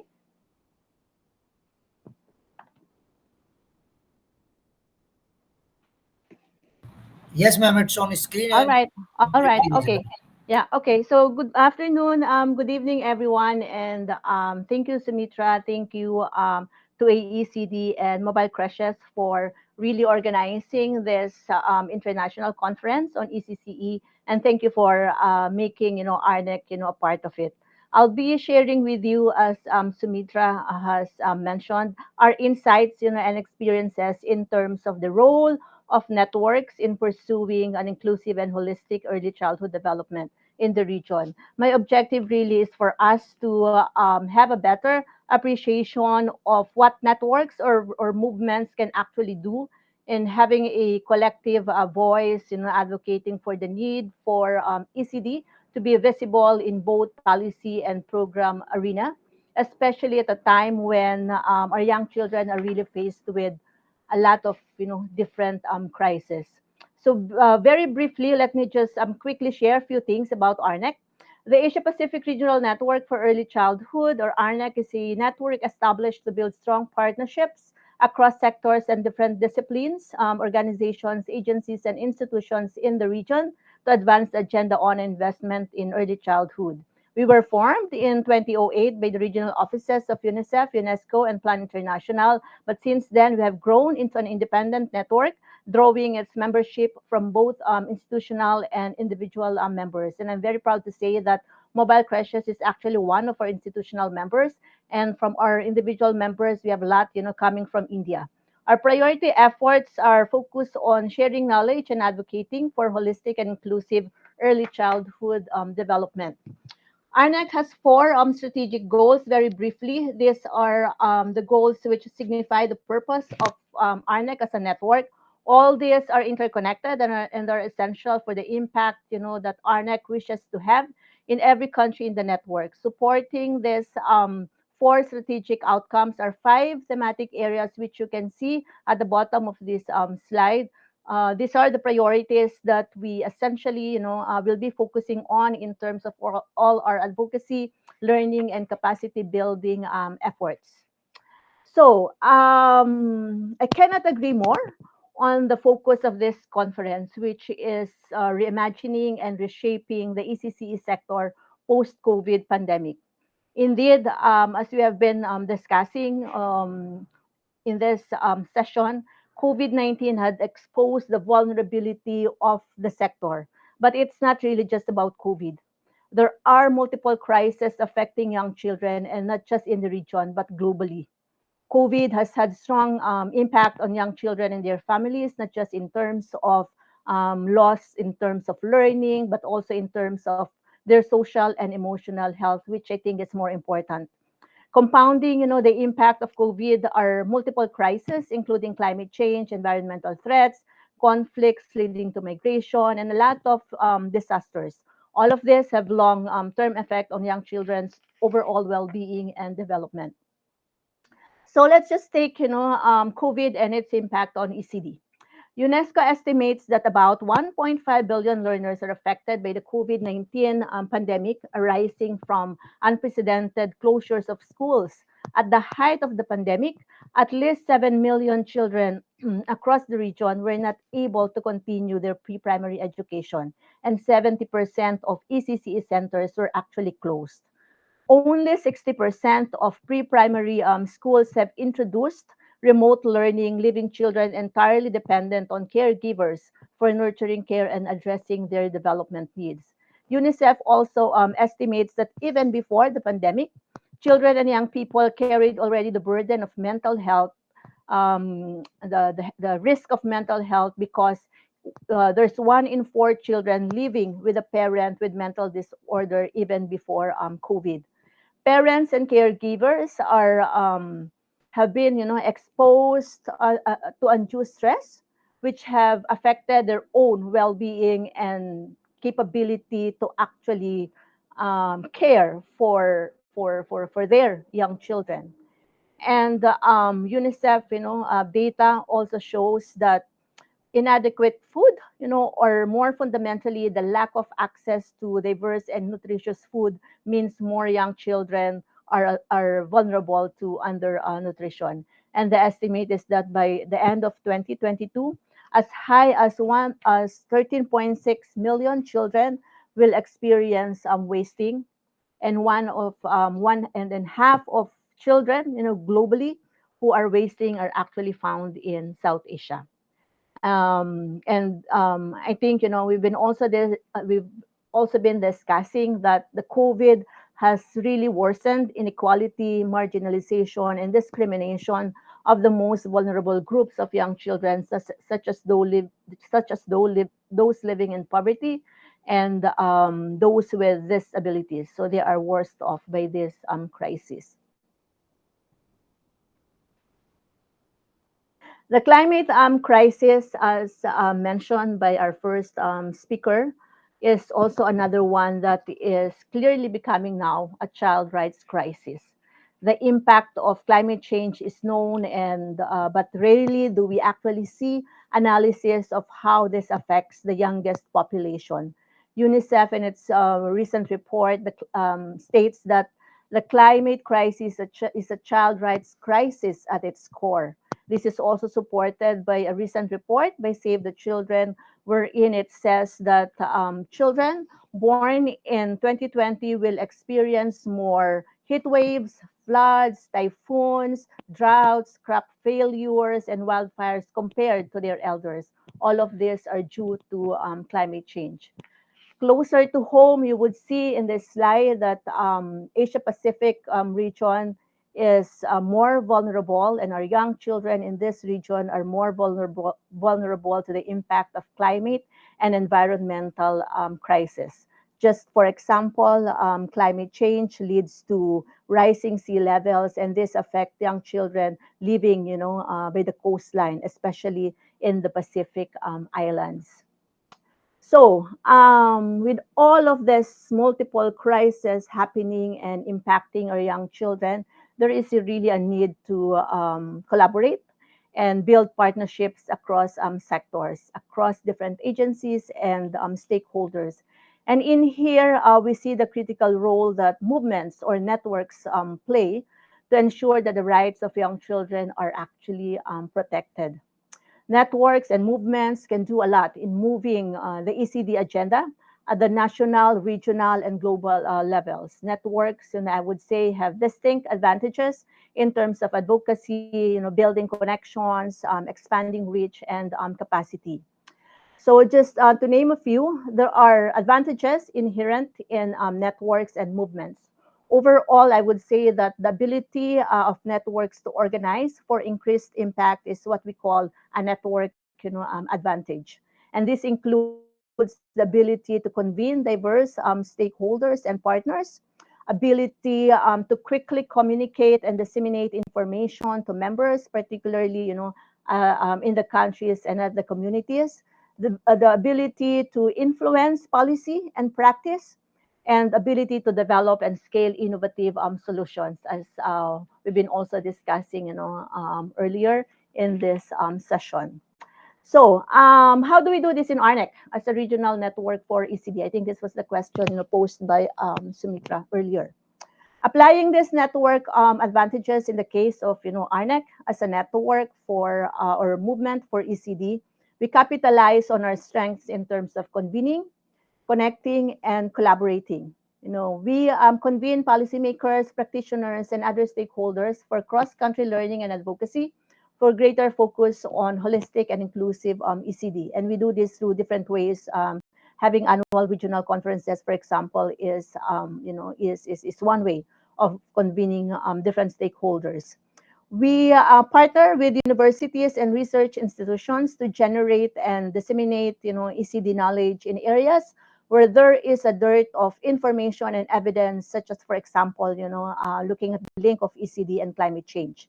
We also collaborate, with countries to learn from good practices and innovations in the region and beyond on improving quality of ECD services.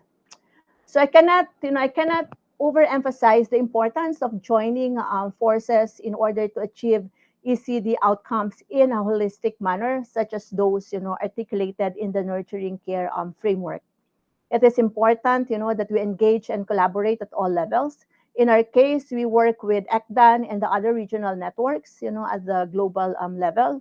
At the regional level, we partner and work with UNICEF, UNESCO, and other child-focused organizations.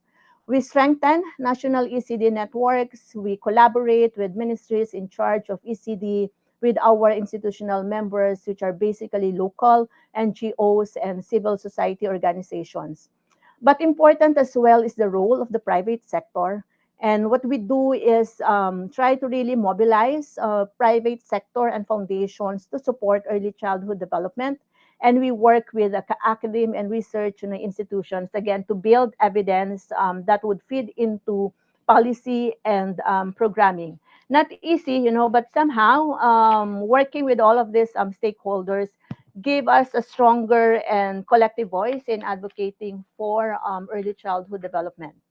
Let me now go through some of the examples that we have in the region in terms of how networks and movements have been instrumental in strengthening ECD in critical areas such as policies and plans, multi-sectoral coordination, and also the adoption of good and innovative ECD practices.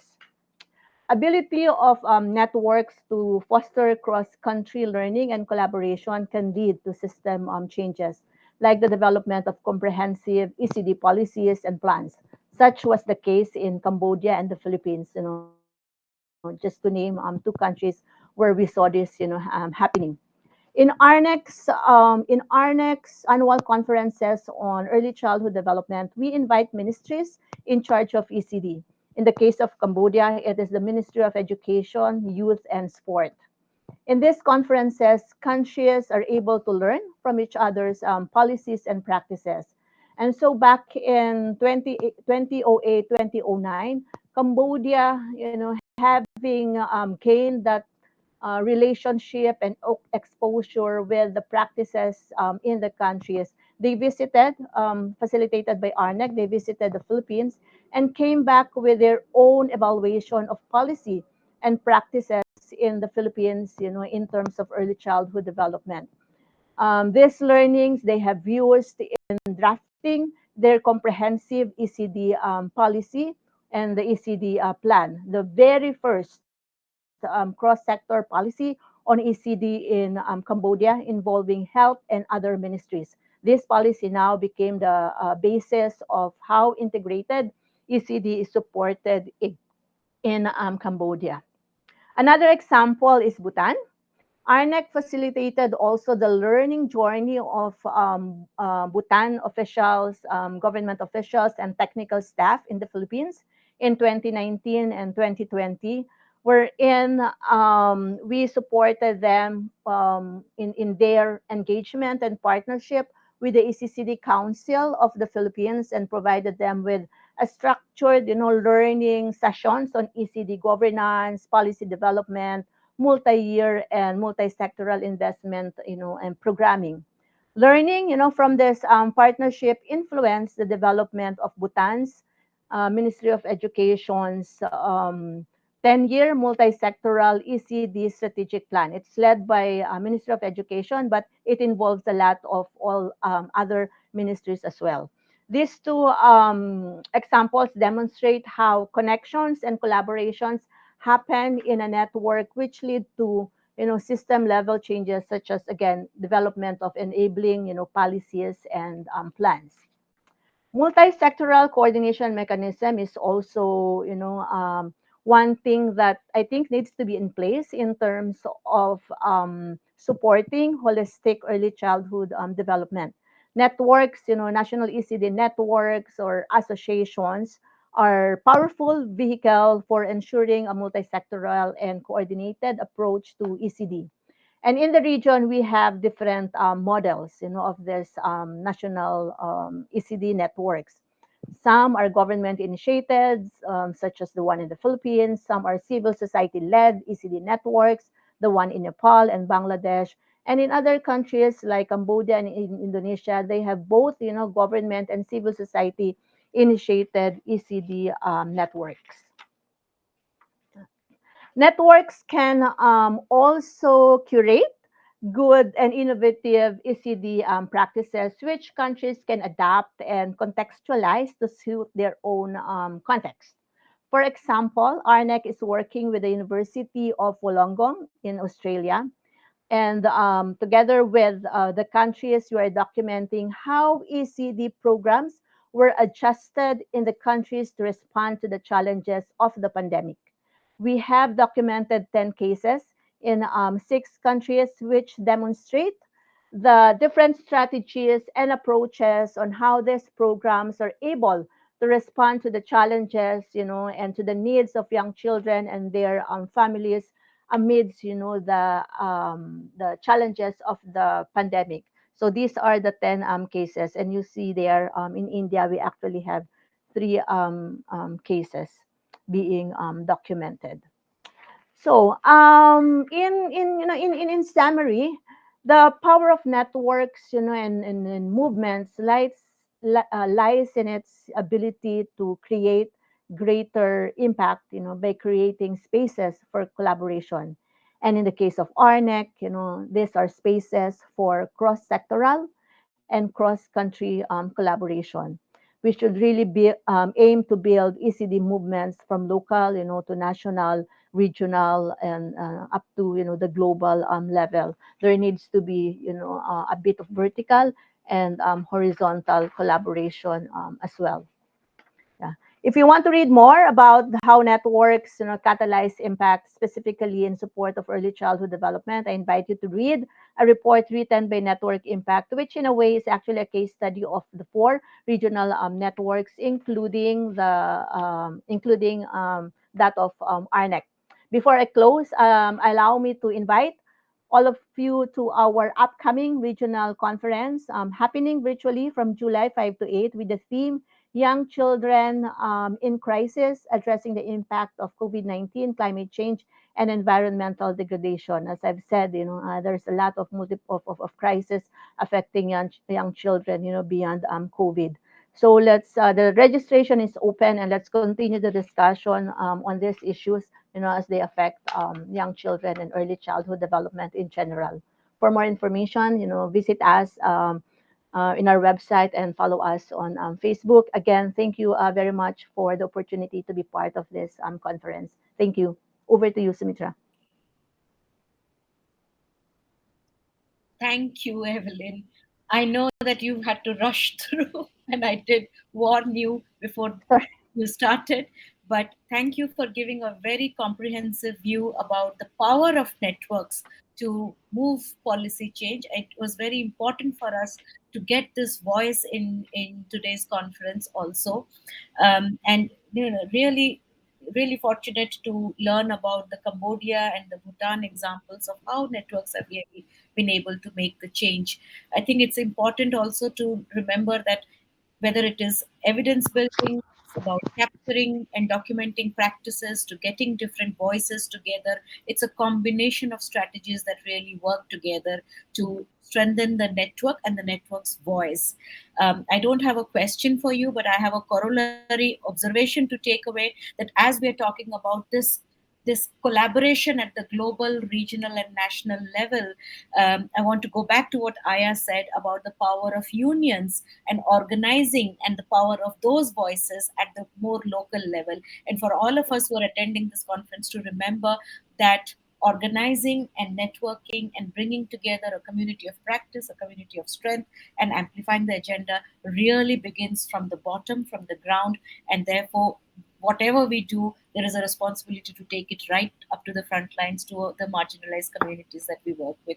Thank you, Evelyn. Time permitting, we'll come back to you with the discussions, but thank you very much. So with that, I now welcome our fourth panelists, Ms. Uma Mahadevan, to join us on the stage. Uma ma'am, a very warm welcome to you. I hope you are here and you can join us on the stage. Neither AECD nor mobile crashes is new to you, and nor are multiple participants and attendees who are joining this conference new to you, because you have been so closely spearheading in your own ways the ECD movement in the country through your position and how you could influence. We've heard civil society representation, we've heard networks, we've heard multilateral representation in this panel today. And then we come to you where the buck really stops. We really want to hear the government voice, because in a conference like this, we all talk about universalizing program, we talk about public financing, we talk about policy, where really scalable, implementable programs can happen by the government, through the government, because that's real scale in a country like India. So I won't take much of your time. You have around 15, 17 minutes to please put your point across, not about today, but about tomorrow, 20 years later, for India's youngest citizen. And therefore, what's the urgency now? What have we learned now? And how do we do better? And how do we do a more equal world for our children of the future? Over to you, ma'am.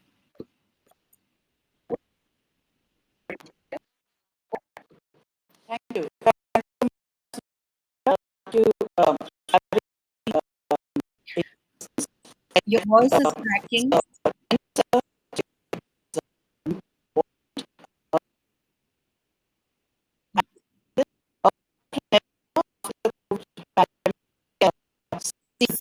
Sorry, ma'am, your voice is cracking. We can't hear you.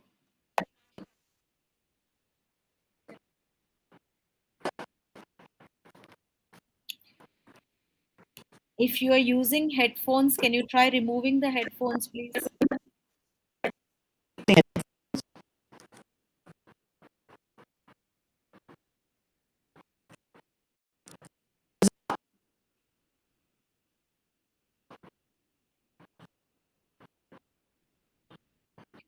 Can you say something now?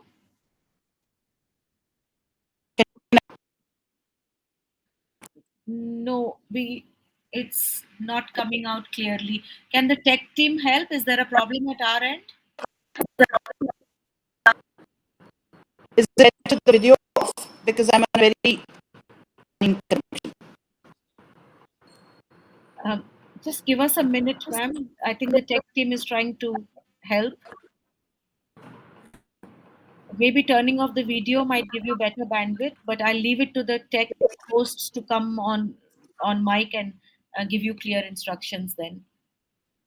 Yeah, I've switched the video to get better bandwidth. This is better. Yes.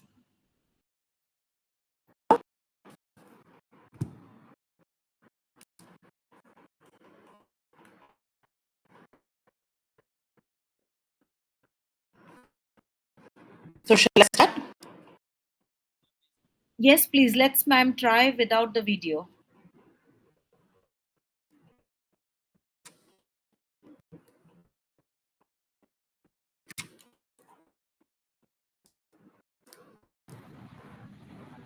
You are not audible. Can you hear me now?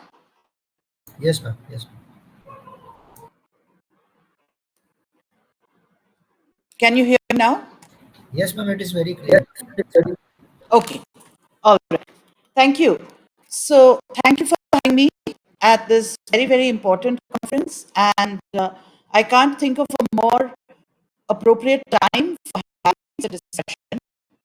Very the topic that you've requested me to speak on, which is about the world we imagined 20 years for our infants and toddlers and our young children today. Um, we have already seen how COVID-19 has about the way we live today, need improvement and need urgent addressing if we are to create a better world for our children, especially for our women, for our children, especially the problems of childcare itself has become visible like never before during the COVID pandemic. We also know that in 20 years from now, the young children of today will be adults and will be citizens, taking decisions for themselves and trying to face the challenges of the world 20 years from now. How do we build the world for them now? I'd like to start with a quotation from Rabindranath Tagore, which says, "Don't limit a child to your own learning, for the child was born in another time." And therefore, that's something we need to keep in mind as we think about what we need to do for our children to prepare them for the challenges of 20 years hence. A part of policy making is actually about dreaming. It's about dreaming and it's about thinking of a vision, thinking in terms of visions of what we see 10 years, 20 years, 30 years from now. It's only with a rock solid and robust and beautiful and in a vision that is full of integrity that we can actually start planning, we can start doing the advocacy, we can start working on the policy formulation, and then the institutional design, the capacity building, identifying the resources, and so on and so forth to make that vision into a reality. Next slide, please.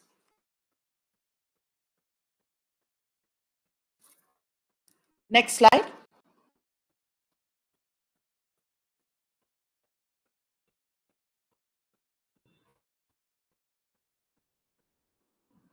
Santoshji, can I have the next slide?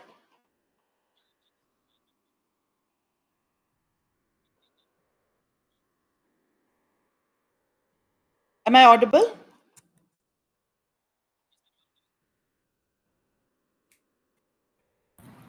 Ma'am, you are very much audible.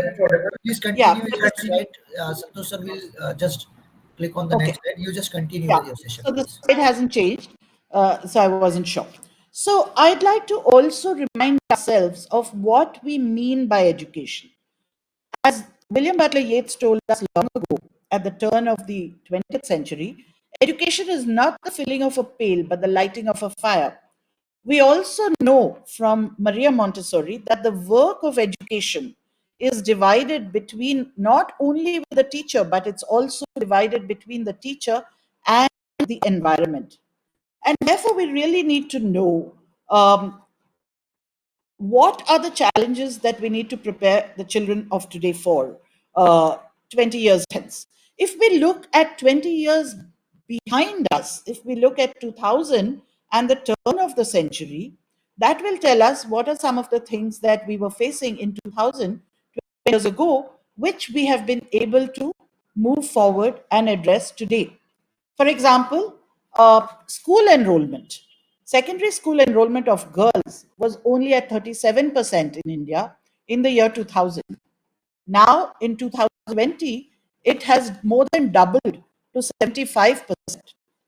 Maternal mortality ratio in India in 1990 was as high as 556. At the time, globally, maternal mortality was at 385.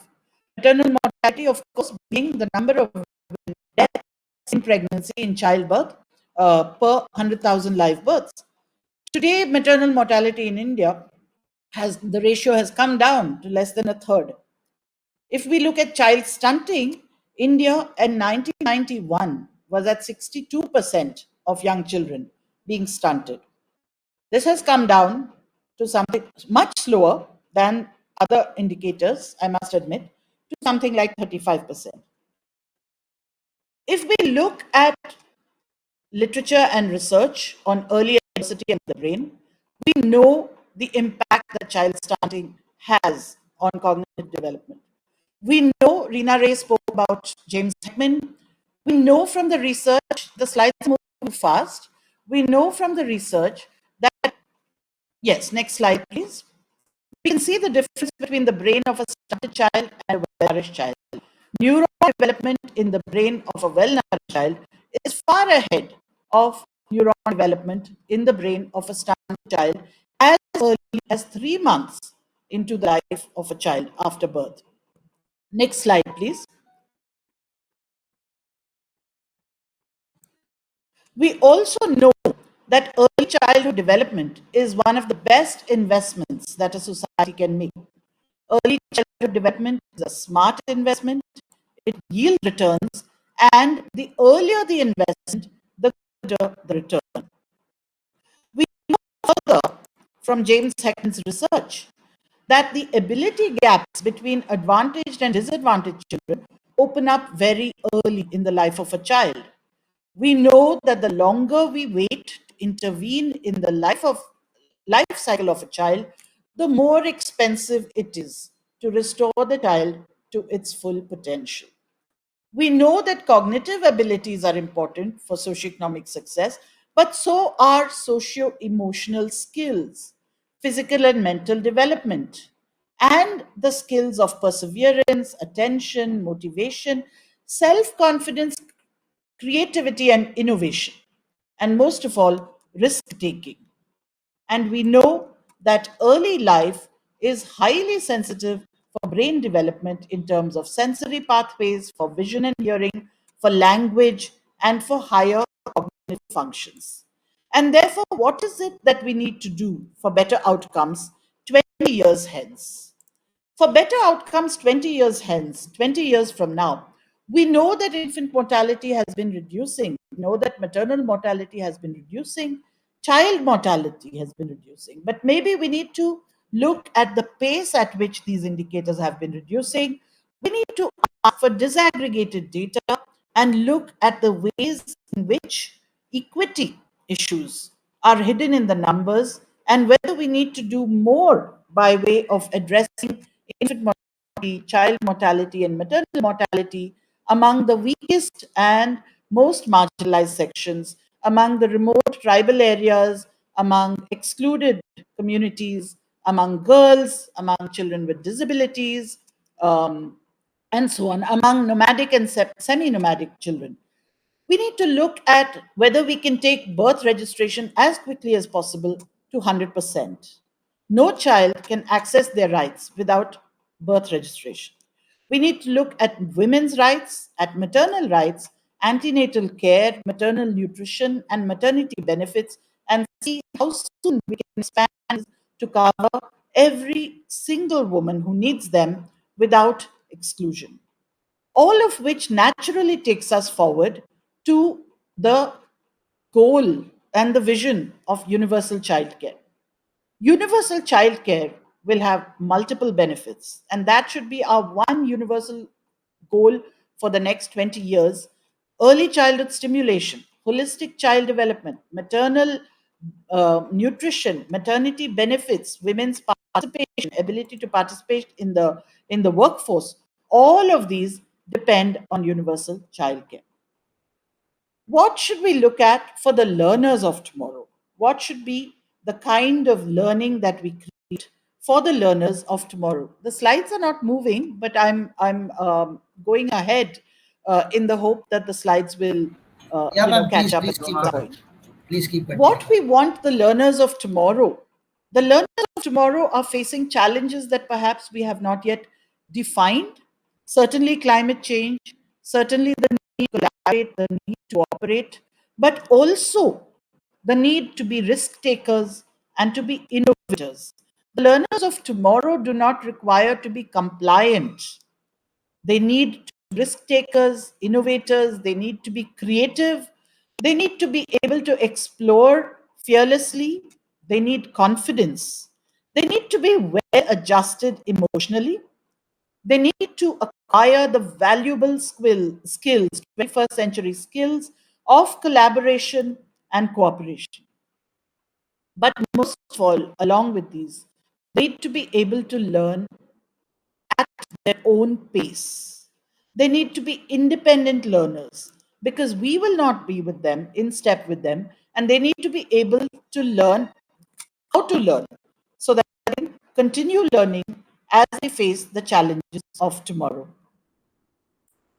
We also come to the all important question of nutrition security. There can be no holistic, better outcomes for a child unless their mothers are taken care of. This picture from Yadgir shows a woman participating, having lunch as part of Karnataka's Mahapurna maternal nutrition program. This lunch allows her 15 months of a hot meal, daily hot meal, with dietary diversity, with eggs, milk, lentils, rice, green leafy vegetables, as well as a peanut and jaggery dessert, a peanut and jaggery chicky. Four types of protein and followed by layered and bundled nutrition health interventions like the IFA tablet, the monitoring of calcium, monitoring of deworming, monitoring of whether she has taken her tetanus injection, and even whether she has had her antenatal checks. But most importantly, the mother gets to come to the Anganwadi with other mothers like her, with other friends, and she gets to have some time to herself, thereby improving her sense of well being.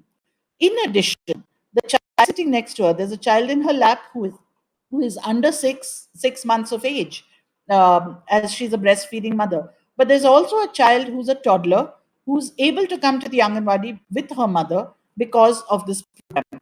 And ultimately, maternal nutrition, while it may not be required, um, uh, maybe 20 years hence, we hope to wind up. But until we reach a stage where we can reduce childhood stunting in under three children, where we can provide universal childcare, even on MGNREGA work sites, as well as for under three children who need childcare, whose mothers need to go to work, and until we reach the holy grail of increasing women's workforce participation to make it similar to levels of men's workforce participation, we will have to continue our advocacy and our hard work.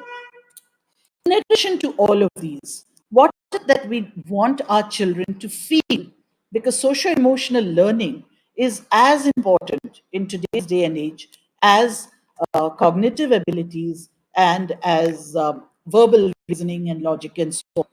We want our children to be able to form healthy, wholesome relationships, not only with family and friends, but also with nature that's going to provide challenges for them to solve in terms of climate change.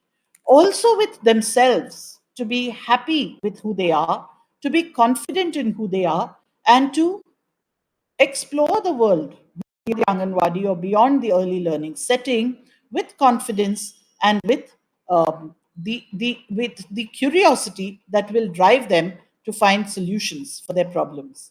We want them to have relationships with their neighborhood because that's what roots them to a sense of who they are, gives them an identity, and similarly to their language, their home language, as well as the languages that they will learn, languages both in terms of verbal speaking and communication, but also the languages of the 21st century, the language of the digital world, where they'll become digital natives and be able to face the challenges of the 21st century.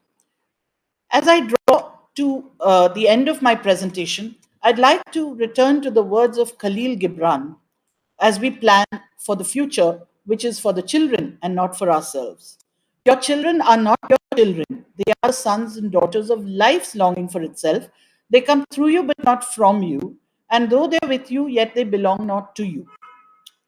And of course, the rest of it, you may give them your not your thoughts, for they have their own thoughts.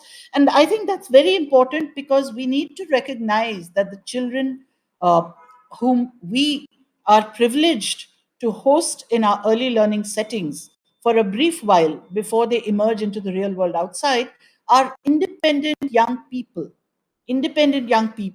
who are learning how to interact with this beautiful world for themselves. You may house their bodies, but not their souls, for their souls dwell in the house of tomorrow, which you cannot visit, not even in your dreams. You may strive to be like them, but seek not to make them like you. Again, in the words of Rabindranath Tagore, we need to prepare learners for a time where we do not know what challenges they will face, for life goes not backward nor tarries with yesterday. We need to prepare learners to learn how to face life's challenges for themselves, for which they need to be creative, innovative, risk takers, afraid of nothing. And finally, that will take us towards a better future for all children.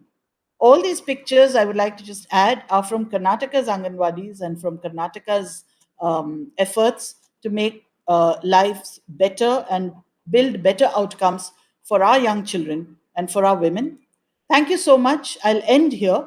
With this vision of what we need to do, because I think a lot of the data and the steps and the different models have already been shared so well by Andrew, Aya, and Evelyn, that I think this vision of tomorrow, if we can all collaborate to make this happen, would be a very, very great project to accomplish. Thank you so much.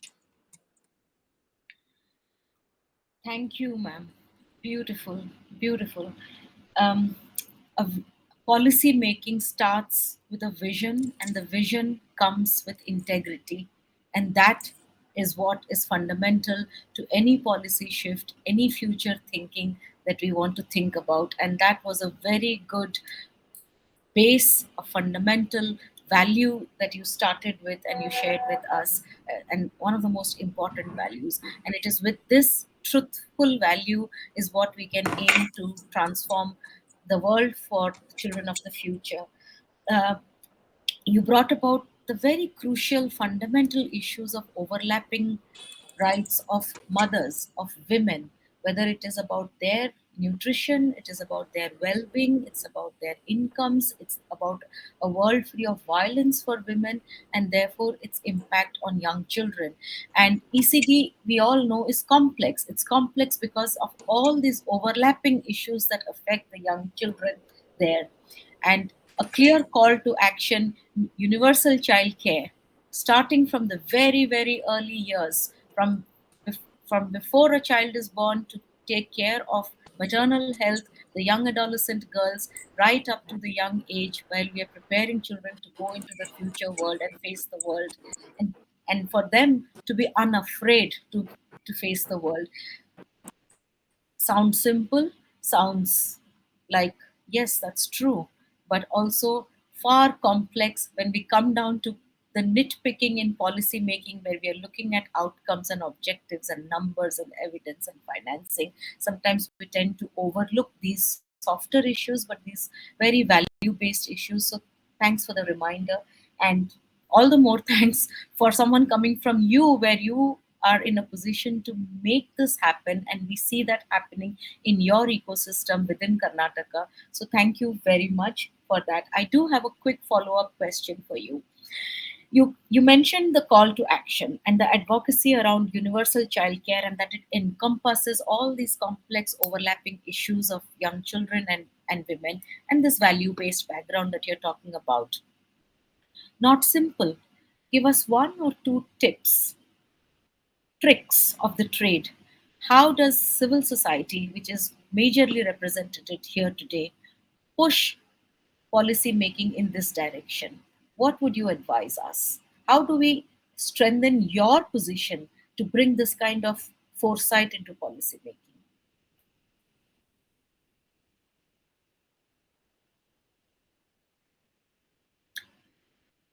Santosh Bhupinder, if I might request you Yeah, to please bring back Uma ma'am to the stage. yeah, ma'am, I will try.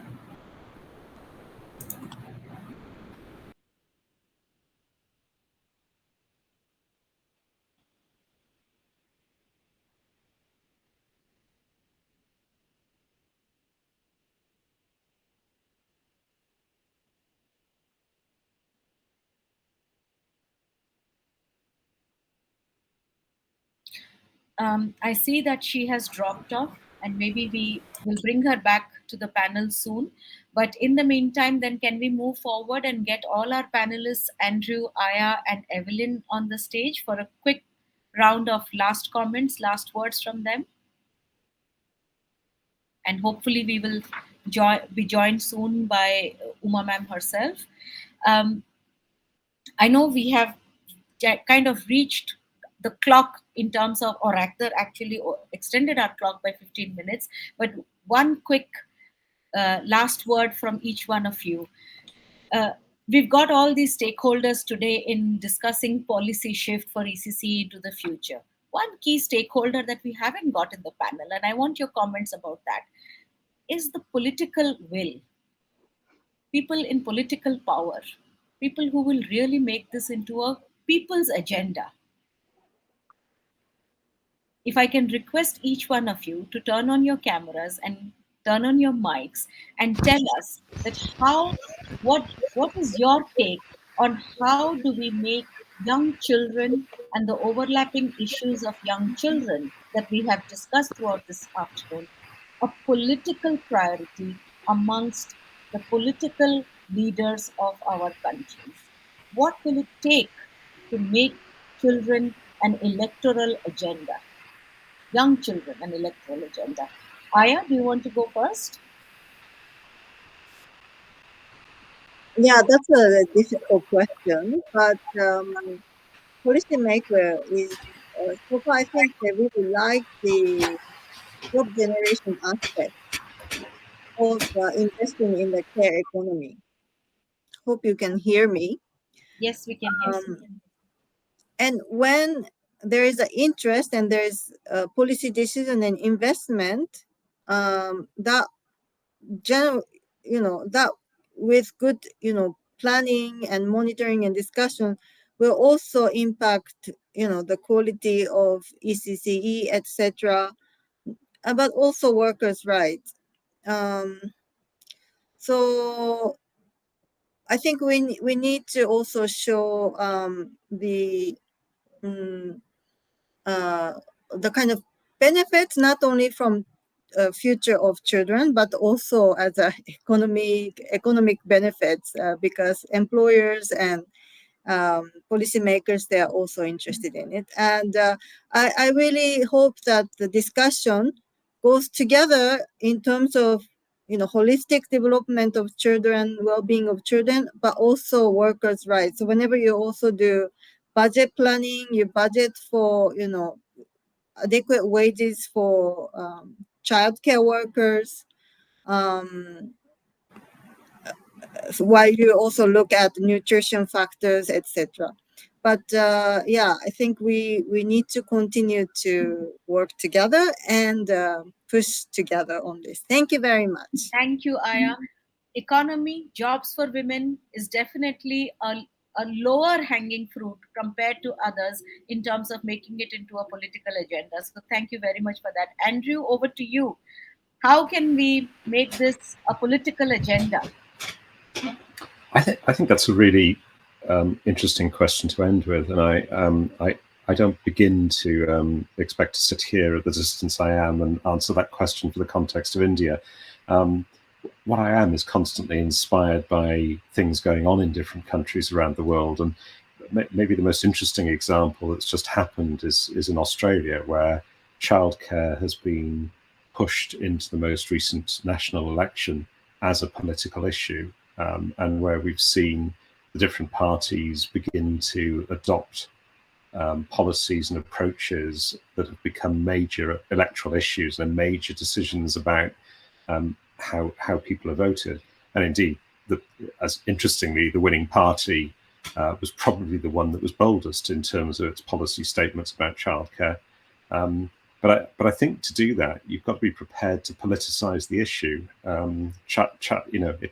The interesting thing about childcare is it's an agenda that crosses various groups, whether it's child rights or whether it's women's empowerment or whether it's labour workforce and so on. It's a topic that can bring many together. But I think often those of us who approach this from a child's and children's point of view instinctively get very nervous when we see an agenda being politicised. But I think if we want political change, then that's possibly something we've got to be more prepared to explore and engage with. And maybe recent examples like Australia are one to look at and to say, are there lessons to be learned from that might apply elsewhere? Thank you, Andrew. I think that makes a lot of sense, that just talking about children may not get the political traction, but what really is on the priority list of the political agenda in a particular country, and how do we infuse the child issue or the child care issue into the current political climate of a country and build upon that. And also, a big lesson from you is, don't shy away from making it into a political agenda.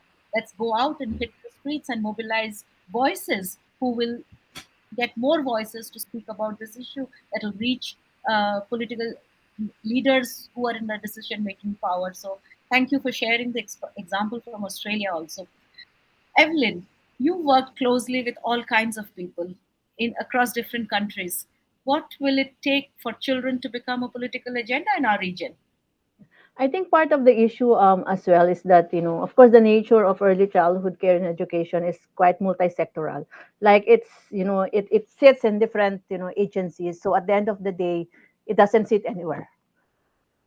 So I think part of the solution is, one is, and this is happening, we're beginning to see this in the Pacific, islands, where in different ministries, at the top level, ministers, members of the parliament are coming together, not just the ministers of health, and education, but even finance.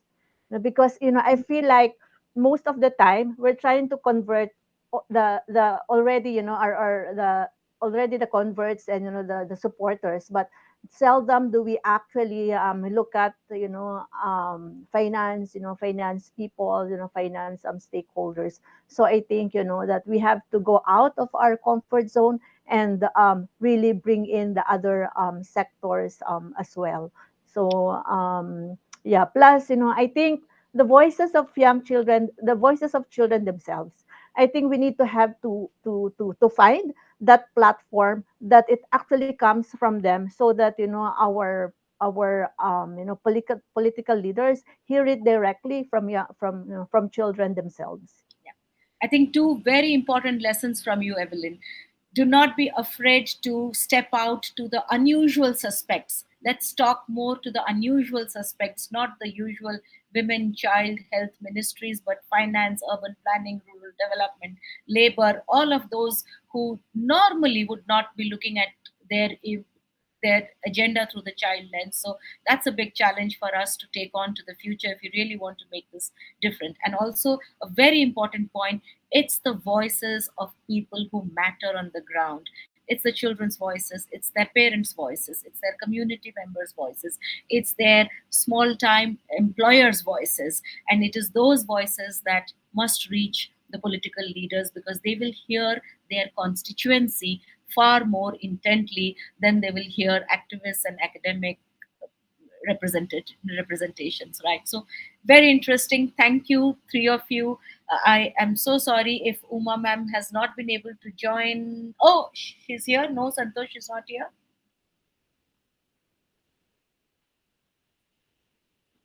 Okay, I know we are running out of time. We could have asked this very interesting question to her, who's sitting on the other side of the government, as to how to move political bosses, but maybe another time.